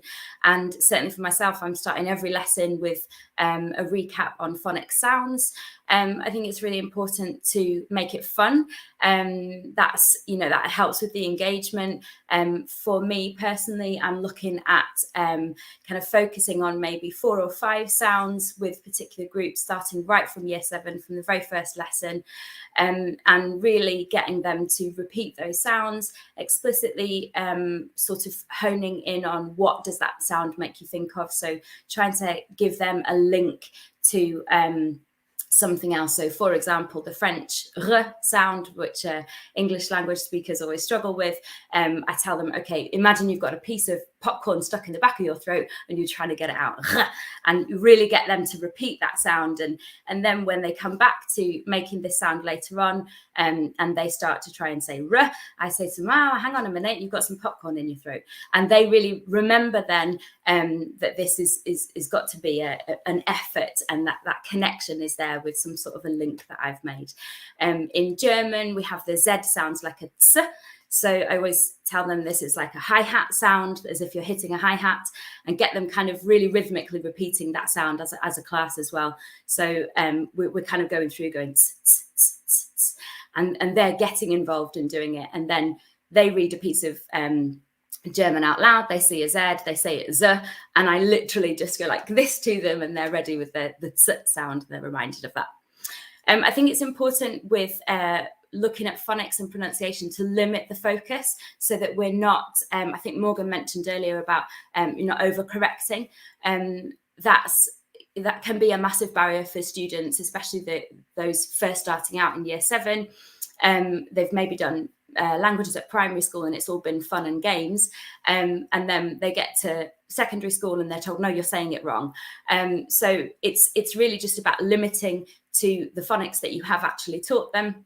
If you've taught them the EU says like the grumpy teenager, I tell them that's the grumpy teenager sound, then every time they pronounce it incorrectly, you correct that sound because they should know it. However, if you've not yet taught them that a consonant at the end of a word is silent, then for now we leave those and we don't correct that straight away. Okay. So the benefits, obviously, of teaching phonics explicitly, it's confidence in reading out loud, which we know is going to be something they will have to do. Not only read out loud themselves, potentially in the new style of GCSE, but also the dictation that they're potentially going to have to do as well. So it's about listening skills as well as speaking skills, particularly for French, where that's a language where we've got plenty of cognates that look really similar in English, but obviously they sound so different. So the students can really come unstuck with that when it comes to listening. It also has a massive impact on their accuracy, pronunciation, particularly when thinking about their speaking exam themselves, thinking about French and the E acute accent. Obviously, if they're not pronouncing that A sound, they're going to sound like they're saying the wrong tense. So yeah, starting phonics right from the get-go and making it fun. Okay, yeah, next one. This is just a little slide just to show you the very, very basic rudimentary cards that I use with my year 7 class at the moment. So I'm just kind of holding these up every lesson and starting the lesson, getting them repeating these sounds. The joy of this is then that they can start to combine the sounds together. So we've just done numbers, they've learnt the t, the v and the I, and so I can then combine these 3 sounds together and they can say zwei, and they're not looking at a new word in German, pronouncing it zwei or zwi or something horrible like that. The next slide just gives you some French sounds, so the same sort of procedure. I've actually got an SEND class this year for year 7 French. So if you just click on to the next one, there's a little handout that I've given them to stick in their exercise books to really remind them kind of visually the way these sounds work. They have also done some kind of cut up activities with these phonic sounds where I've said the sound and they've held it up. They obviously, they're a much more challenging class. Their ability is quite different to other year 7 classes. So I'm having to do things quite kinesthetically with them. So natural language, this is kind of the next part of my talk this morning. And really this is about getting students to use the language for a purpose, for a natural purpose that doesn't feel contrived or silly to them. We know students, we know teenagers can feel really silly trying to say things that perhaps they don't really believe or they've never thought about before. And so my aim with this is to try and get them to say things that they actually want to say and that they actually care about. So starting from a point of view of encouraging errors, I have a lovely poster in my classroom that says something along the lines of all mistakes are progress or something. But I think it's really important that they feel okay to make mistakes, that they feel that they're in a safe environment. I say to my classes, I'm the biggest fool in this classroom, don't worry. And I'm only 5 foot, so they feel at ease to make mistakes. And I think that's a really important part of language learning. Next one, yeah. Okay, so the target language fillers. I think this is something that I wasn't taught at school, and I kind of wish that I had been, because as speakers of a language, I'm doing it now. We're saying like, we are using our language to buy a bit of thinking time. And I think for students, they need that thinking time even more so. So why not teach them the fillers in the target language so that they don't sound like a struggling teenager in English, but actually they are making these sounds sound a bit more authentic. I think I have an example on the screen. Yeah, so we want them to speak to make it feel relevant. I think there was an extra picture which might be on the next slide, but it's just to give you an idea of the fillers that I have introduced with them. We actually, I got them, that's it there. I got them to find these themselves. Actually, we listened to an interview with Daniel Auteuil being interviewed kind of off the cuff. And I got them to listen out for what made him sound French. So he was saying things like, ben, donc. And they were able to pick up on that themselves. They didn't necessarily know what the words meant because half of them don't mean anything. But they were able to hear what made him sound French. And we then went through and they wrote these down in their exercise book. And some of them drew some lovely pictures of Daniel Auteuil as well. So they have this as reference now to use these sounds. I realise it's probably a bit small on your screen, but we've got we've got quoi at the end of a sentence. So making themselves sound a little bit more natural. Tu sais, tu vois, phrases like this that are just going to kind of buy them a little bit of thinking time. I think you can see on your screen there controversial statements to encourage engagement. I'm all for being controversial if it helps them to actively engage in speaking the target language.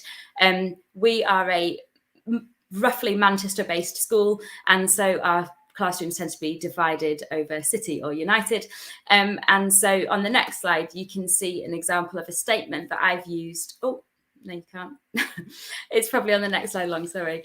A statement that I've literally just said, yeah, Manchester United est terrible. So literally I've put that on the slide at the beginning of the lesson or partway through and got them to engage in that. And it really does. It's relevant to them. It means something to them. They want to say whether they agree or disagree with this statement. And we have, in the lessons previously, given them tools to be able to say, I agree, I disagree, are you crazy, are you mad?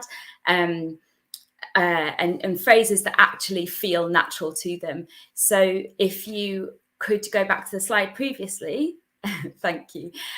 These are the phrases that I've given them in this lesson, previous kind of preparing them for this group talk style activity.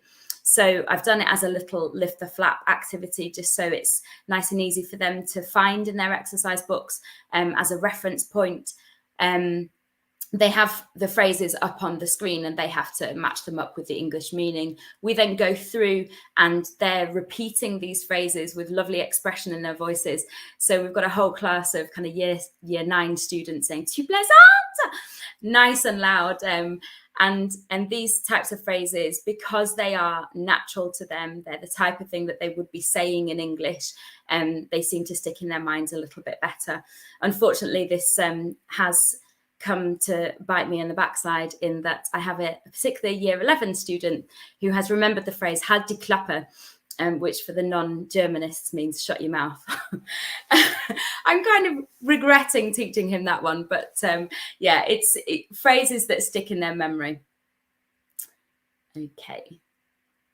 Yeah, and finally, just to speak about asking questions, this is something that obviously we need to consider as teachers, how we ask our questions, how we formulate our questions, so that they are accessible for our students, but also so that they become part of their routine.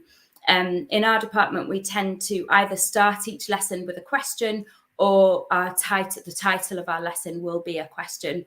And the benefit of this is that they get used to seeing and hearing the formulation of the questions. But also I've used it as a sort of lesson plan, if you like, that I'm starting with a question. I'm also finishing with that same question. And the lesson in between is going to get them from a point of the first time they answered this question, it was an okay answer. But by the end of the lesson, they're giving me a really lovely answer to that same question that they started with. So I think I've got an example up on your screen. If you could just click through that. Yeah, so a Year 9 class. The title of the lesson was Aimes-tu la télé?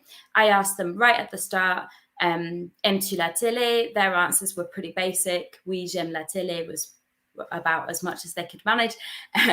Then we had a whole lesson on learning frequency phrases, intensifiers, and we were practicing our seesaw opinions, so giving a positive with a connective and then a negative.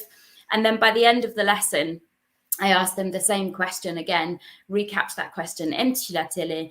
And I was having sort of lovely, long, developed answers. And as they were using their resources, they were using those French fillers as well that we'd previously learnt. So the gaps in between were not but they were ben, oui. So that was a really nice activity there. Just a word on questions from them as well. They need to be able to ask questions. As we know, it's part of the GCSE. It's also part of the A-level requirement. They've got to get used to asking the questions. And this group talks kind of style of activity allows for that, where they're asking things like, are you kidding? But then they're also asking, why do you think that? And they are being encouraged to ask each other the questions and not just be the passive or rather the respondent to the questions from the teacher, that they are actually engaging in asking the questions themselves as well. Okay, I think that was everything. There was one extra activity that I added onto my PowerPoint, which unfortunately Bex hasn't got. Do I have time just to mention that now, or am I? Yeah. Thanks, Philippa. We've got one question for you this morning. I don't know if it's what you were about to mention. Yeah. I know you're responsible for coordinating the foreign language assistants at school. Yeah. Could you just briefly talk to us about how you organise that and make sure they're effectively used within the classroom, please? Yeah, definitely. So we're really lucky in that we get 2 foreign language assistants every year. And I know that not every school is in that position to be able to afford that, but we do. And because we have them, we've kind of developed a strategy over the years, certainly that I've been in charge of them, of ensuring that they are prepared for the lessons in advance. I think as teachers, obviously we're very busy. We are planning our own lessons and running around doing a million different jobs. And sometimes it's that dread, isn't it, of the foreign language assistant arrives at your door and you think, oh my goodness, I totally forgot. But if we can plan them into our lessons and we can get them involved in the actual planning of our lessons, this really enables them to move forward with the students.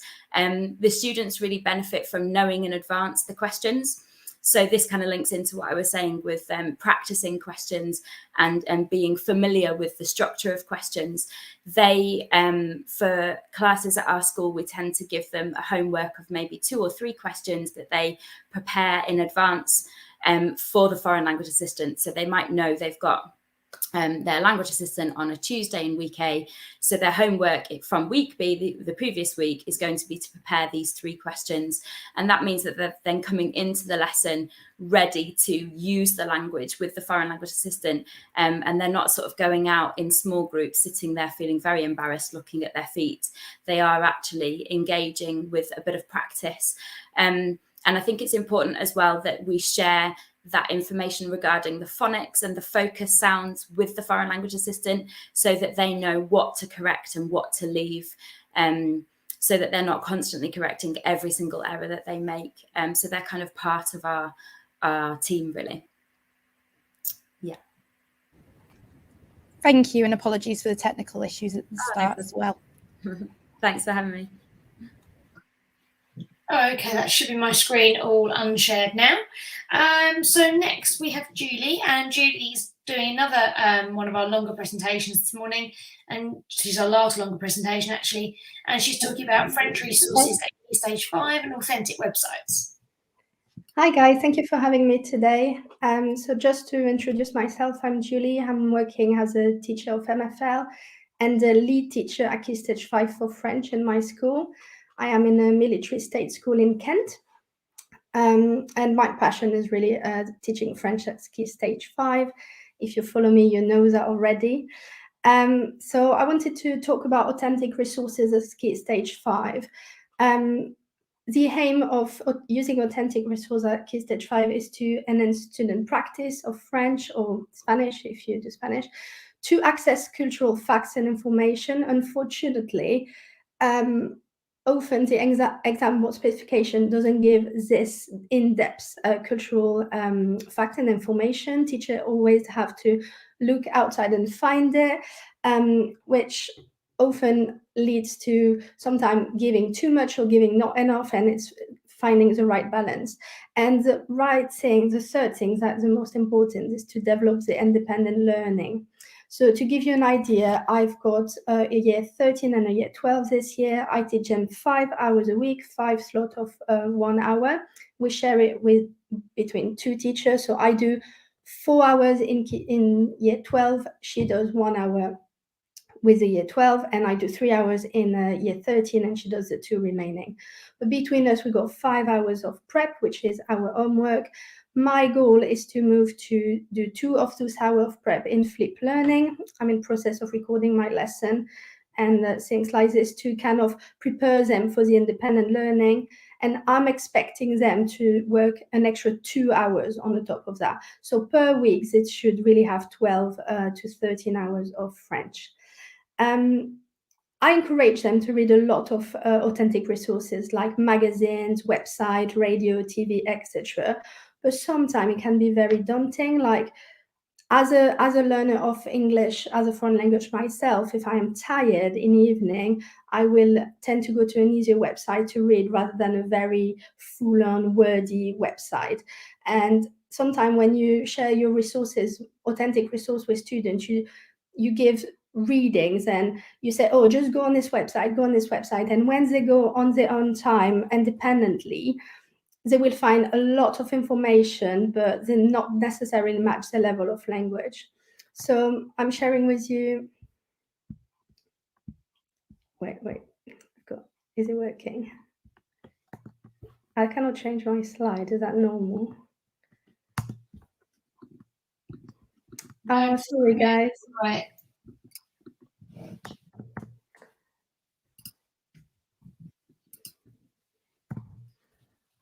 I can try and get your slides that you've sent us and share like I did before. Okay.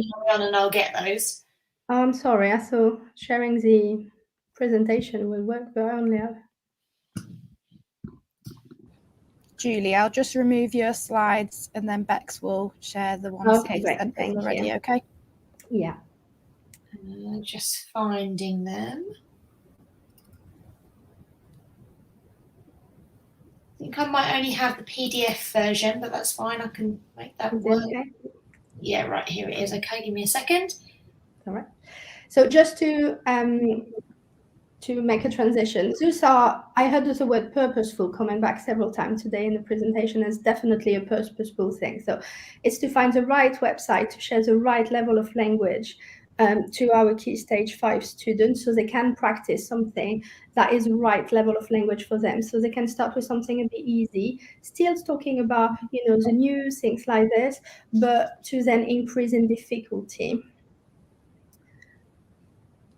Thank you so much. So next one. Perfect. So two websites I use a lot really is TV5 Monde. There are 2 versions, Apprendre le français, enseigner le français, et le livre scolaire.fr. Can you scroll down? Thank you. So TV5 Monde, you've got two options. For the teacher, you are going to register to www.enseigner.tv5monde.com. You can register yourself as a teacher. You can add a student in your account and make classes. So it's really practical if you want to set up some homework from there. Student can access it from www.apprendre.tv5monde.com. And they can get there and do either the homework you assign to them or go there and work independently, which is the really good things about it.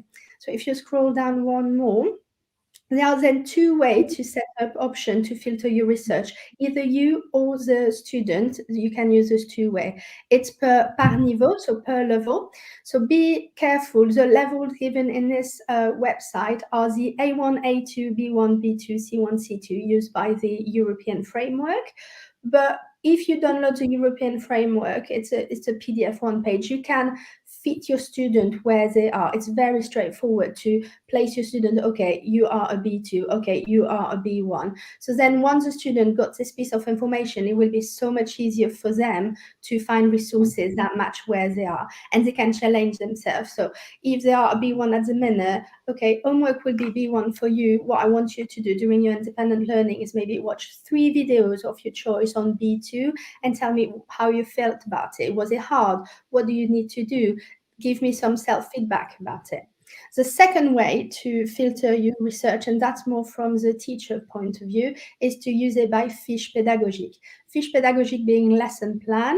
You can have the lesson plan of a special video. So if it's a music video, they're going to give you the lyrics. They're going to give you some exercise prepared for you to practice a certain tense, or a part practice a certain type of cultural fact, etc. So it's a very, very easy way for you to integrate cultural and authentic resources in a Key Stage 5 lesson or in a Key Stage 5 curriculum.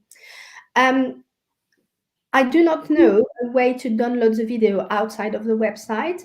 I'm very happy if someone has a solution to that, but it's very easy to just put a link and access it from a PowerPoint. If you scroll one more.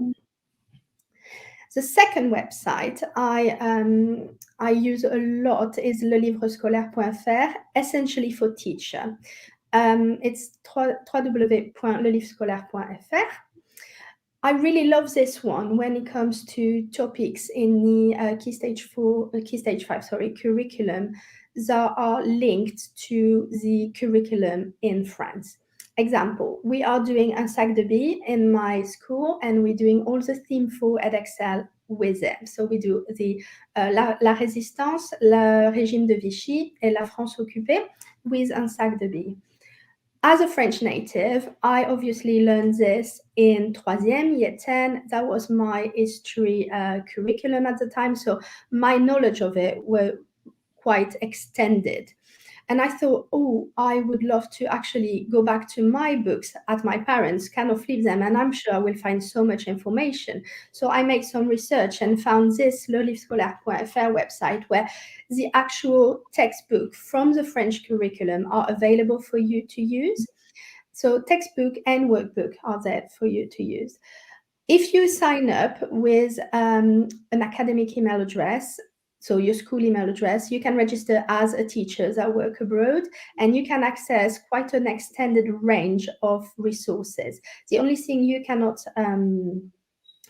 access will be the kind of teacher guide, but everything else can be accessed. Right thing about it is you are going to find fantastic resources like our pictures, text, etc., that are made for students of the history, geography lessons in France, meaning they will be accessible for our students, and you won't have to make research about it. It will be all here for you.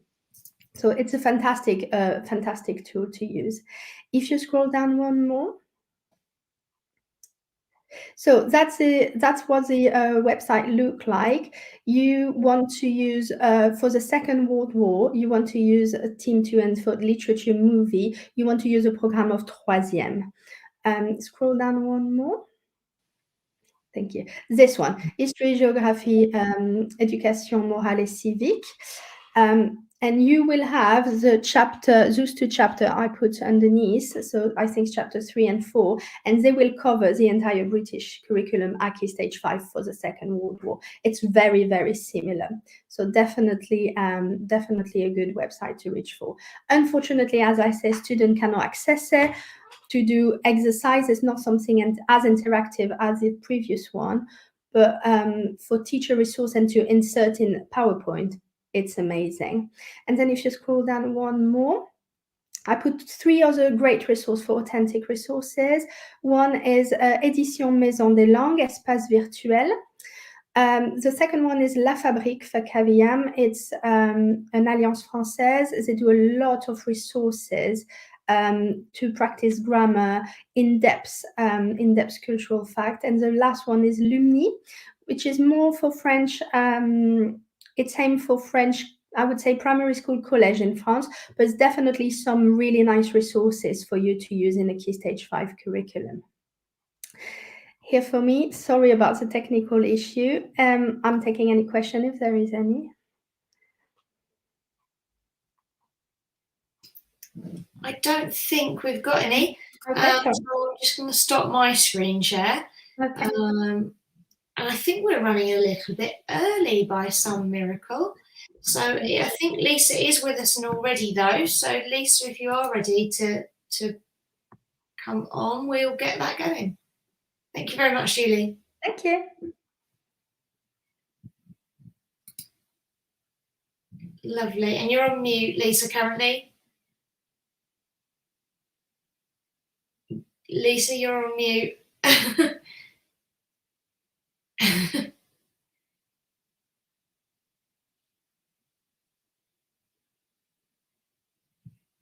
Should be down the bottom somewhere. There's a bar with mute, stop cam, camera mic, share, and leave studio. It won't let you. It's worked now. Sorry. All of a sudden it did it. Okay. I'm going back to where I was. And hopefully it will let me. Yes, all right. I just want to share my screen. Right. Can you see my slide? No. Not yet. It's not come through. Right. Hang yet. on. Let's go back to where I was. You just click at the bottom. It says mute, stop camera, camera mic, and click share. Oh, hang on. Sorry. Can you say I've clicked share and it's asking me, do I want to? No. Do I want to share my entire screen? Yes. And it won't like, oh, hang on. Yeah. Sorry. I've got a slightly fuzzy head currently. Right. Hopefully, is that working now? No. No. I think you were able to share. All those files, I've got it here and ready to go. Can you just share it? Sorry. That's all right. We seem to be having problems today, don't we? There we go. Brilliant. Thank you very much. Okay, so my name's Lisa Stevens and I teach primary languages. I teach Spanish in 2 primary schools in the Birmingham area. One is in Sutton Coldfield and one is in Handsworth, which is right in the middle of Birmingham. I've been doing that for a long time. I started out in secondary, but really teaching primary languages was where my heart was, and it was something I couldn't do when I first trained, and as soon as I could do it I was off. And I love teaching primary languages. My title today, Languages and Literacy Should Be Friends Not Enemies, Why I Object to Children Being Removed from My Spanish Lessons for Extra English, is possibly slightly misleading. It's provocative, and I think I should have included the word routinely removed from my Spanish lessons for extra English. The odd lesson, I don't mind to, and it also makes me sound really militant, and that's not what I meant, but I just want people to think. I just want you to think about it. And you get lots of arguments going, well, these children can't speak English, and if they can't do English, why are they learning another language? And I just think there are lots of reasons why it's not a good idea to routinely remove them from their Spanish lessons. First of all, in language learning, we do a lot of work where everybody is working together, where everybody is repeating things together, where everybody is learning together. And there is safety in that. And when you're struggling in something, having everybody doing the same thing at the same time can build up your confidence and can give you that that little boost that you need to be able to give it a go. And I always say in my class, I cannot fault you if you are doing your best. I don't, and you are still, even if you're doing your best, you're still only managing to get 5 out of 10 when we do, an activity. If you're doing your best, what more can I ask of you? I can't make you work any harder than you already are. So that support from your peers is really important. And also the fact that they're not being set apart. They're not being taken out and labeled as, oh, this person needs to disappear. And I think that feeling of comfort and of solidarity with your peers is really important. I also think it's not just those that are low ability and EAL that need that, though. My whole class need a little bit of confidence and that feeling of being together. And also children that are new. The school I teach at in Handsworth, we got lots of children that come to us because they've been put in housing in our area, and they're with us for a short period of time and then they move on somewhere else. And they need to be able to be comfortable coming into lessons and feel that they are part of it. And I think their language lesson, their Spanish lesson, is a time when they are with their peers, when they are on an equal playing field almost. We hear that a lot. But I think because of the structure of Spanish lessons, definitely mine anyway, there is a lot of recycling, there's a lot of reiterating, there's a lot of going back over stuff that we've done before. So there is that, oh, hang on, I can fit into this, I can do this. And I get lots of children that come in, and I'm thinking of one in particular who unfortunately I discovered on Mondays moved on to a new school. But his mum came up to me after 3 weeks of school. Oh, you're Senora Stevens. You're this person my child keeps talking about. Oh, he loves your lessons. Oh, he's so happy when he's in your lesson. And I just think that feeling, his English wasn't brilliant. And if he'd been taken out, he wouldn't have had that feeling. Okay, moving on to my next thing. Support. In my lessons and in lots of primary language lessons, we do a lot of scaffolding. We do a lot of practicing saying things all together. Then we practice saying it with our partner. Then we practice saying it on our own, perhaps. Then we listen, then we read, then we write. And we don't always write in our books. We write on whiteboards. There's safety in writing on a whiteboard. And this rehearsal is great training. And it can be applied in learning English as well. And all these things that they do in Spanish are building up their resilience and their understanding of how to learn language, whether it's Spanish or whether it's English. We're also valuing the fact that people don't just speak English, they speak other languages. A lot of children that come in that have got English as an additional language or as their original language sometimes feel that they want to hide that. And I think it's important that they know that other people speak different languages. So there is a value there that we're giving. And we're also reinforcing the things they're learning in English. We're reinforcing the punctuation. We're reinforcing how to form sentences. Sentence order in Spanish might be different, but to explain that, we have to look at how we form a sentence in English. The use of capital letters. I mean, the second I tell them that months of the year in Spanish don't have capital letters, it's an opportunity to say that in English we do put a capital letter. And we do have capital letters at the beginnings of sentences in Spanish, just like we do in English. And again, we're reinforcing that. We're reinforcing the idea of prosody, which is something that's really high up in the primary curriculum currently. And the music, I call it, of the language. And we practice saying things together. We practice saying things so that we have expression in it. And okay, and in Spanish, they're really clever because they put those question marks at either end. They put the exclamation marks at either end. And you've got a signal that your voice has to change. So we're talking about that. We're talking about things like, oh yes, phonics. There was a big discussion on lips, which is languages in primary school, hence the kitsch earrings, about a senior leadership team had told a teacher that they shouldn't be teaching them French phonics because their English phonics were rubbish, and why should they teach them French phonics? Well, first of all, it's part of the Key Stage 2 language curriculum. It's one of the pillars of the curriculum.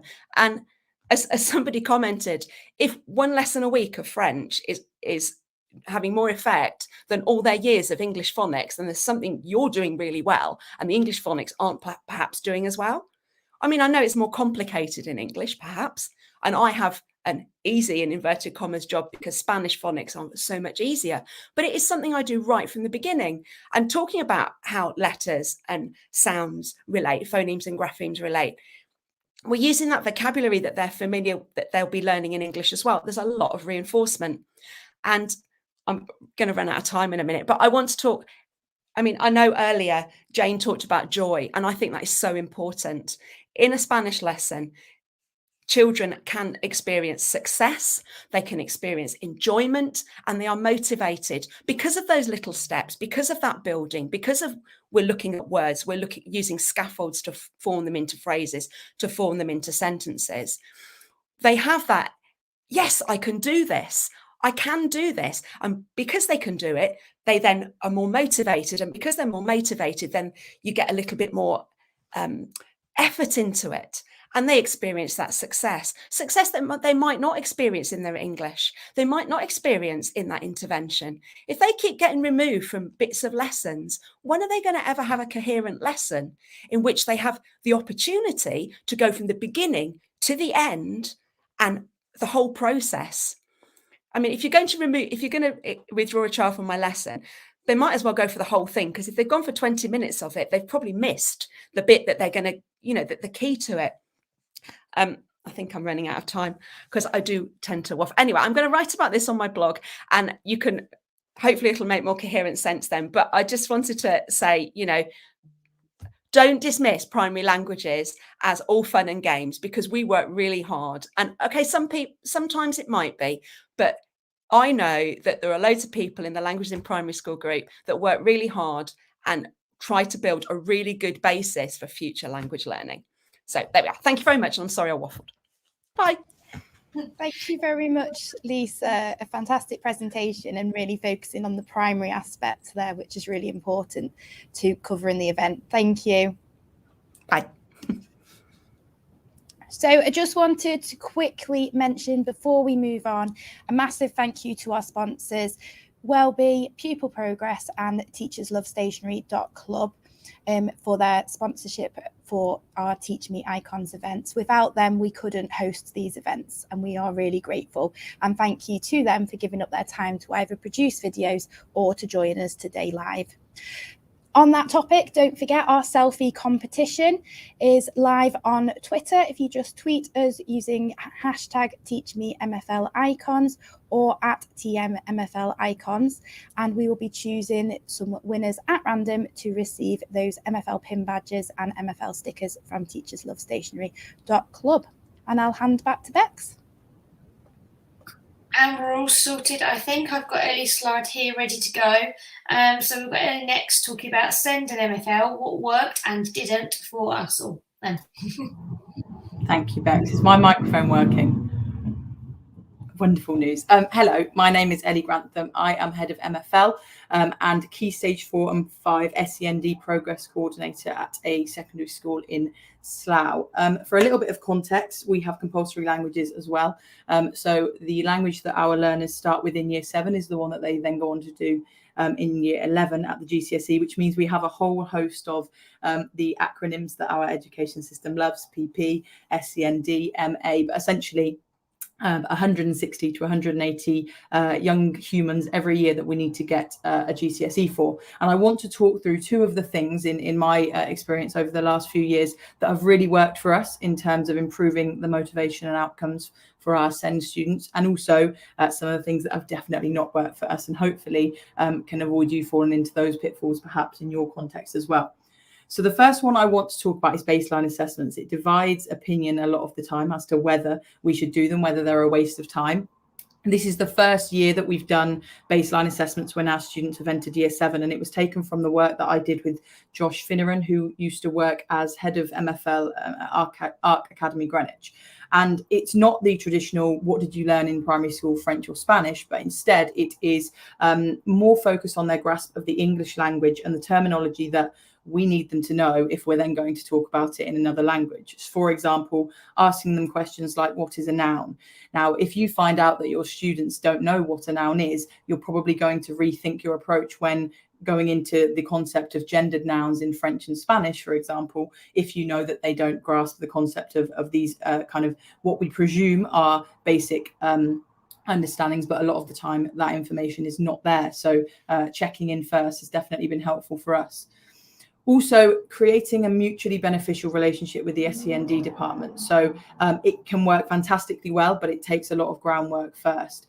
Specifically, I want to focus today on the adults in the room that are there to support you. Now, yes, perhaps in some instances they are there to support one student in the classroom, but a lot of the time their role in that classroom, an LSA or a TA, is as you see fit, as the person that has the knowledge and that has the direction of where the students are heading. You have the choice of how you use those. And I want to picture, I want you to picture now, if you have an adult in your classroom, I want you to think about the following questions. Question number 1, every time they walk into your classroom, do they know who they're helping and do they know what they're helping with? Certainly, again, a contentious topic at the moment, but booklets can definitely help with that in terms of empowering other adults in the room to help the students. Secondly, when you set students on an independent task, who is the first adult to go over and help? Perhaps your SEND students, perhaps your low ability students. Is it you, the person that has decided on the knowledge and the direction of the knowledge, or is it the adult that is there to support in that? Thirdly, how involved does that adult feel in your classroom? Not only on a classroom level in terms of, do the students know their names? Are they encouraged to ask the adult for help? And not just the SEND students, all students in the classroom. Or is it often that they sit by one student and only help that one student alone? We're lucky that in our school we have SEND LSA, subject-specific LSA. So we have 2 MFL LSAs. One happens to be to A level, I think, standard French speaker. The other has no knowledge of French or Spanish. However, they are invited to all of our department meetings. They are copied into all of our emails so that they have the information that they need when they enter the room to know what's going on, essentially. The 2 don'ts. So the don'ts that I have fallen victim to quite a few times is presuming. I'm thinking back to it last year. I taught a lesson based around answering the question, do you like your neighborhood? And I asked my year 10 students, what does the word neighborhood mean? Silence fell across the room. And it's such, and then you start to get the kind of hands up of, well, I've heard the word neighborhood, but I don't really know how I could explain it. Now, again, a little bit like the baseline assessment approach, if they don't know these words that you're encouraging them to then talk about in Spanish, same with that specific question. The exam board loves to include the vocabulary, a pedestrian zone. I love my neighborhood because there's a pedestrian zone. Do your students know what a pedestrian is? Do they know what a pedestrian zone is? Potentially not. So just checking in with the English first, but also not presuming that they know how their brain works. We often, again, presume, and I've fallen victim to this, that they know how to revise. They know how to make things like flashcards. They know what an effective revision environment is because, of course, the adults at home are empowering them to do so. Perhaps not. Actually, if you want to, rather than presume that perhaps primary has covered it, they may well have, but it doesn't hurt to repeat it, or that it's being taught around the school. Show them how to make an effective flashcard. Show them how to self-quiz if you're setting them a task. I too many times have set them homework that says, go away and revise this vocabulary. Do they know how to revise? Do they know what effective revision looks like? If the answer is no, then the chances are their approach is they're going to struggle with that independent learning. And then finally, something that I found myself doing far too often in my early stages of being head of department was, rather than adjusting my approach, I was adjusting the curriculum. And I was making choices thinking, we can't do that topic. We can't cover that grammar concept for that small group of students or that kind of lower ability class. That's far too difficult for them. And actually, morally, that was wrong. I now know that I needed to adjust my approach rather than adjust the content and the powerful knowledge that I was exposing my learners to. So I now go down the route of exposure first, explanation second. The idea that I can expose my students to a, for example, notoriously year 11 topic, subjunctive grammar coverage in year 7. I'm not going to explain the intricacies of the grammar, but what I am going to do is show it so that they can remember it. And then perhaps later on in their learning journey, when you then break that down and explain it for the students and how to build it, well, you've got half of the problem covered, because they can already memorize the sentence. But then, yes, it is true, especially in our context where we teach all abilities, that some students aren't going to grasp the explanation. But for those that can't, at least you expose them to the knowledge, and you've not decided before kind of trying it what they can and can't do. You'll notice that all of those approaches, I intentionally have not spoken specifically about SEND, and perhaps that's going against the title of supporting SEND students. But I think with all the will in the world, and it's definitely been that in my experience as well, with all the kind of heart in the right place, what we can often find ourselves doing is desperately trying to include these students, but actually excluding them. And all of the things that I've talked about that you should be doing should be done at a whole class, whole year group, whole cohort level. So that, because firstly, you're going to find that, yes, in our experience, it does improve the outcomes and the motivations for your SEND students, but it can have, if you continue to kind of exclude them unintentionally, longer, lifelong impacts that are kind of much worse than simply what goes on in the MFL classroom. So hopefully that kind of summarizes, whilst giving them the support that they need in the language classroom, it's there with those things. I, from experience, can tell you that the things that work and the things that don't haven't. However, what we're doing is, as I said, including rather than excluding. Thank you. Thank you, Ellie. And we're pretty much on time, so we're just moving on to our final presenter now. We're going to hear from Rosanna. So, Rosanna, are you sharing your slides or am I? I'm going to try and share them myself. We'll see if this works. All right. Has that worked? It hasn't, has it? No. Oh. Is that it? Can you see it there? No. No. Just in that case, Bex, are you okay? Bex, yeah. Absolutely here. Step in once again. While we're just getting those slides up on the screen as well, I'm just going to post in the comments and put on the screen the link to Big Marker. So if anyone does want to catch up and watch this back later on, feel free. The link is on there. You just need to go to the button that says register and put your email address in there, and you'll receive all of the presentations and a recording of this event as well. Right, there we are. We should be on the screen now, I think. Yeah. Yeah, there we are. Brilliant. Right, so my name's Rosanna Hume and I'm one of the TeachMeet MFL Icons team members. And in school, my role is lead practitioner. I'm whole school PP lead, head of Spanish, and my LP remit also looks at gender, which is why I'm here today to discuss why I believe labels limit and how best to ensure engagement from boys and girls in the MFL classroom. First things first, though, next slide, please, Bex. I wanted to look at what engaging boys is not about and try and smash a few myths. These ideas are taken from the fabulous book, Boys Don't Try, which I thoroughly recommend if you haven't read it yet. And I've had a little think about how these might be applied in the MFL classroom. So engaging boys isn't about competition. There's this sort of idea that boys love competition. And well, I have a lot of girl students who love competition as well. But more importantly, I think competitive games often build that extrinsic motivation, that rewards-based motivation. Whereas what we really want from our learners is intrinsic motivation and that real desire to learn. With competition, we also risk students looking to failure as a self-protection strategy.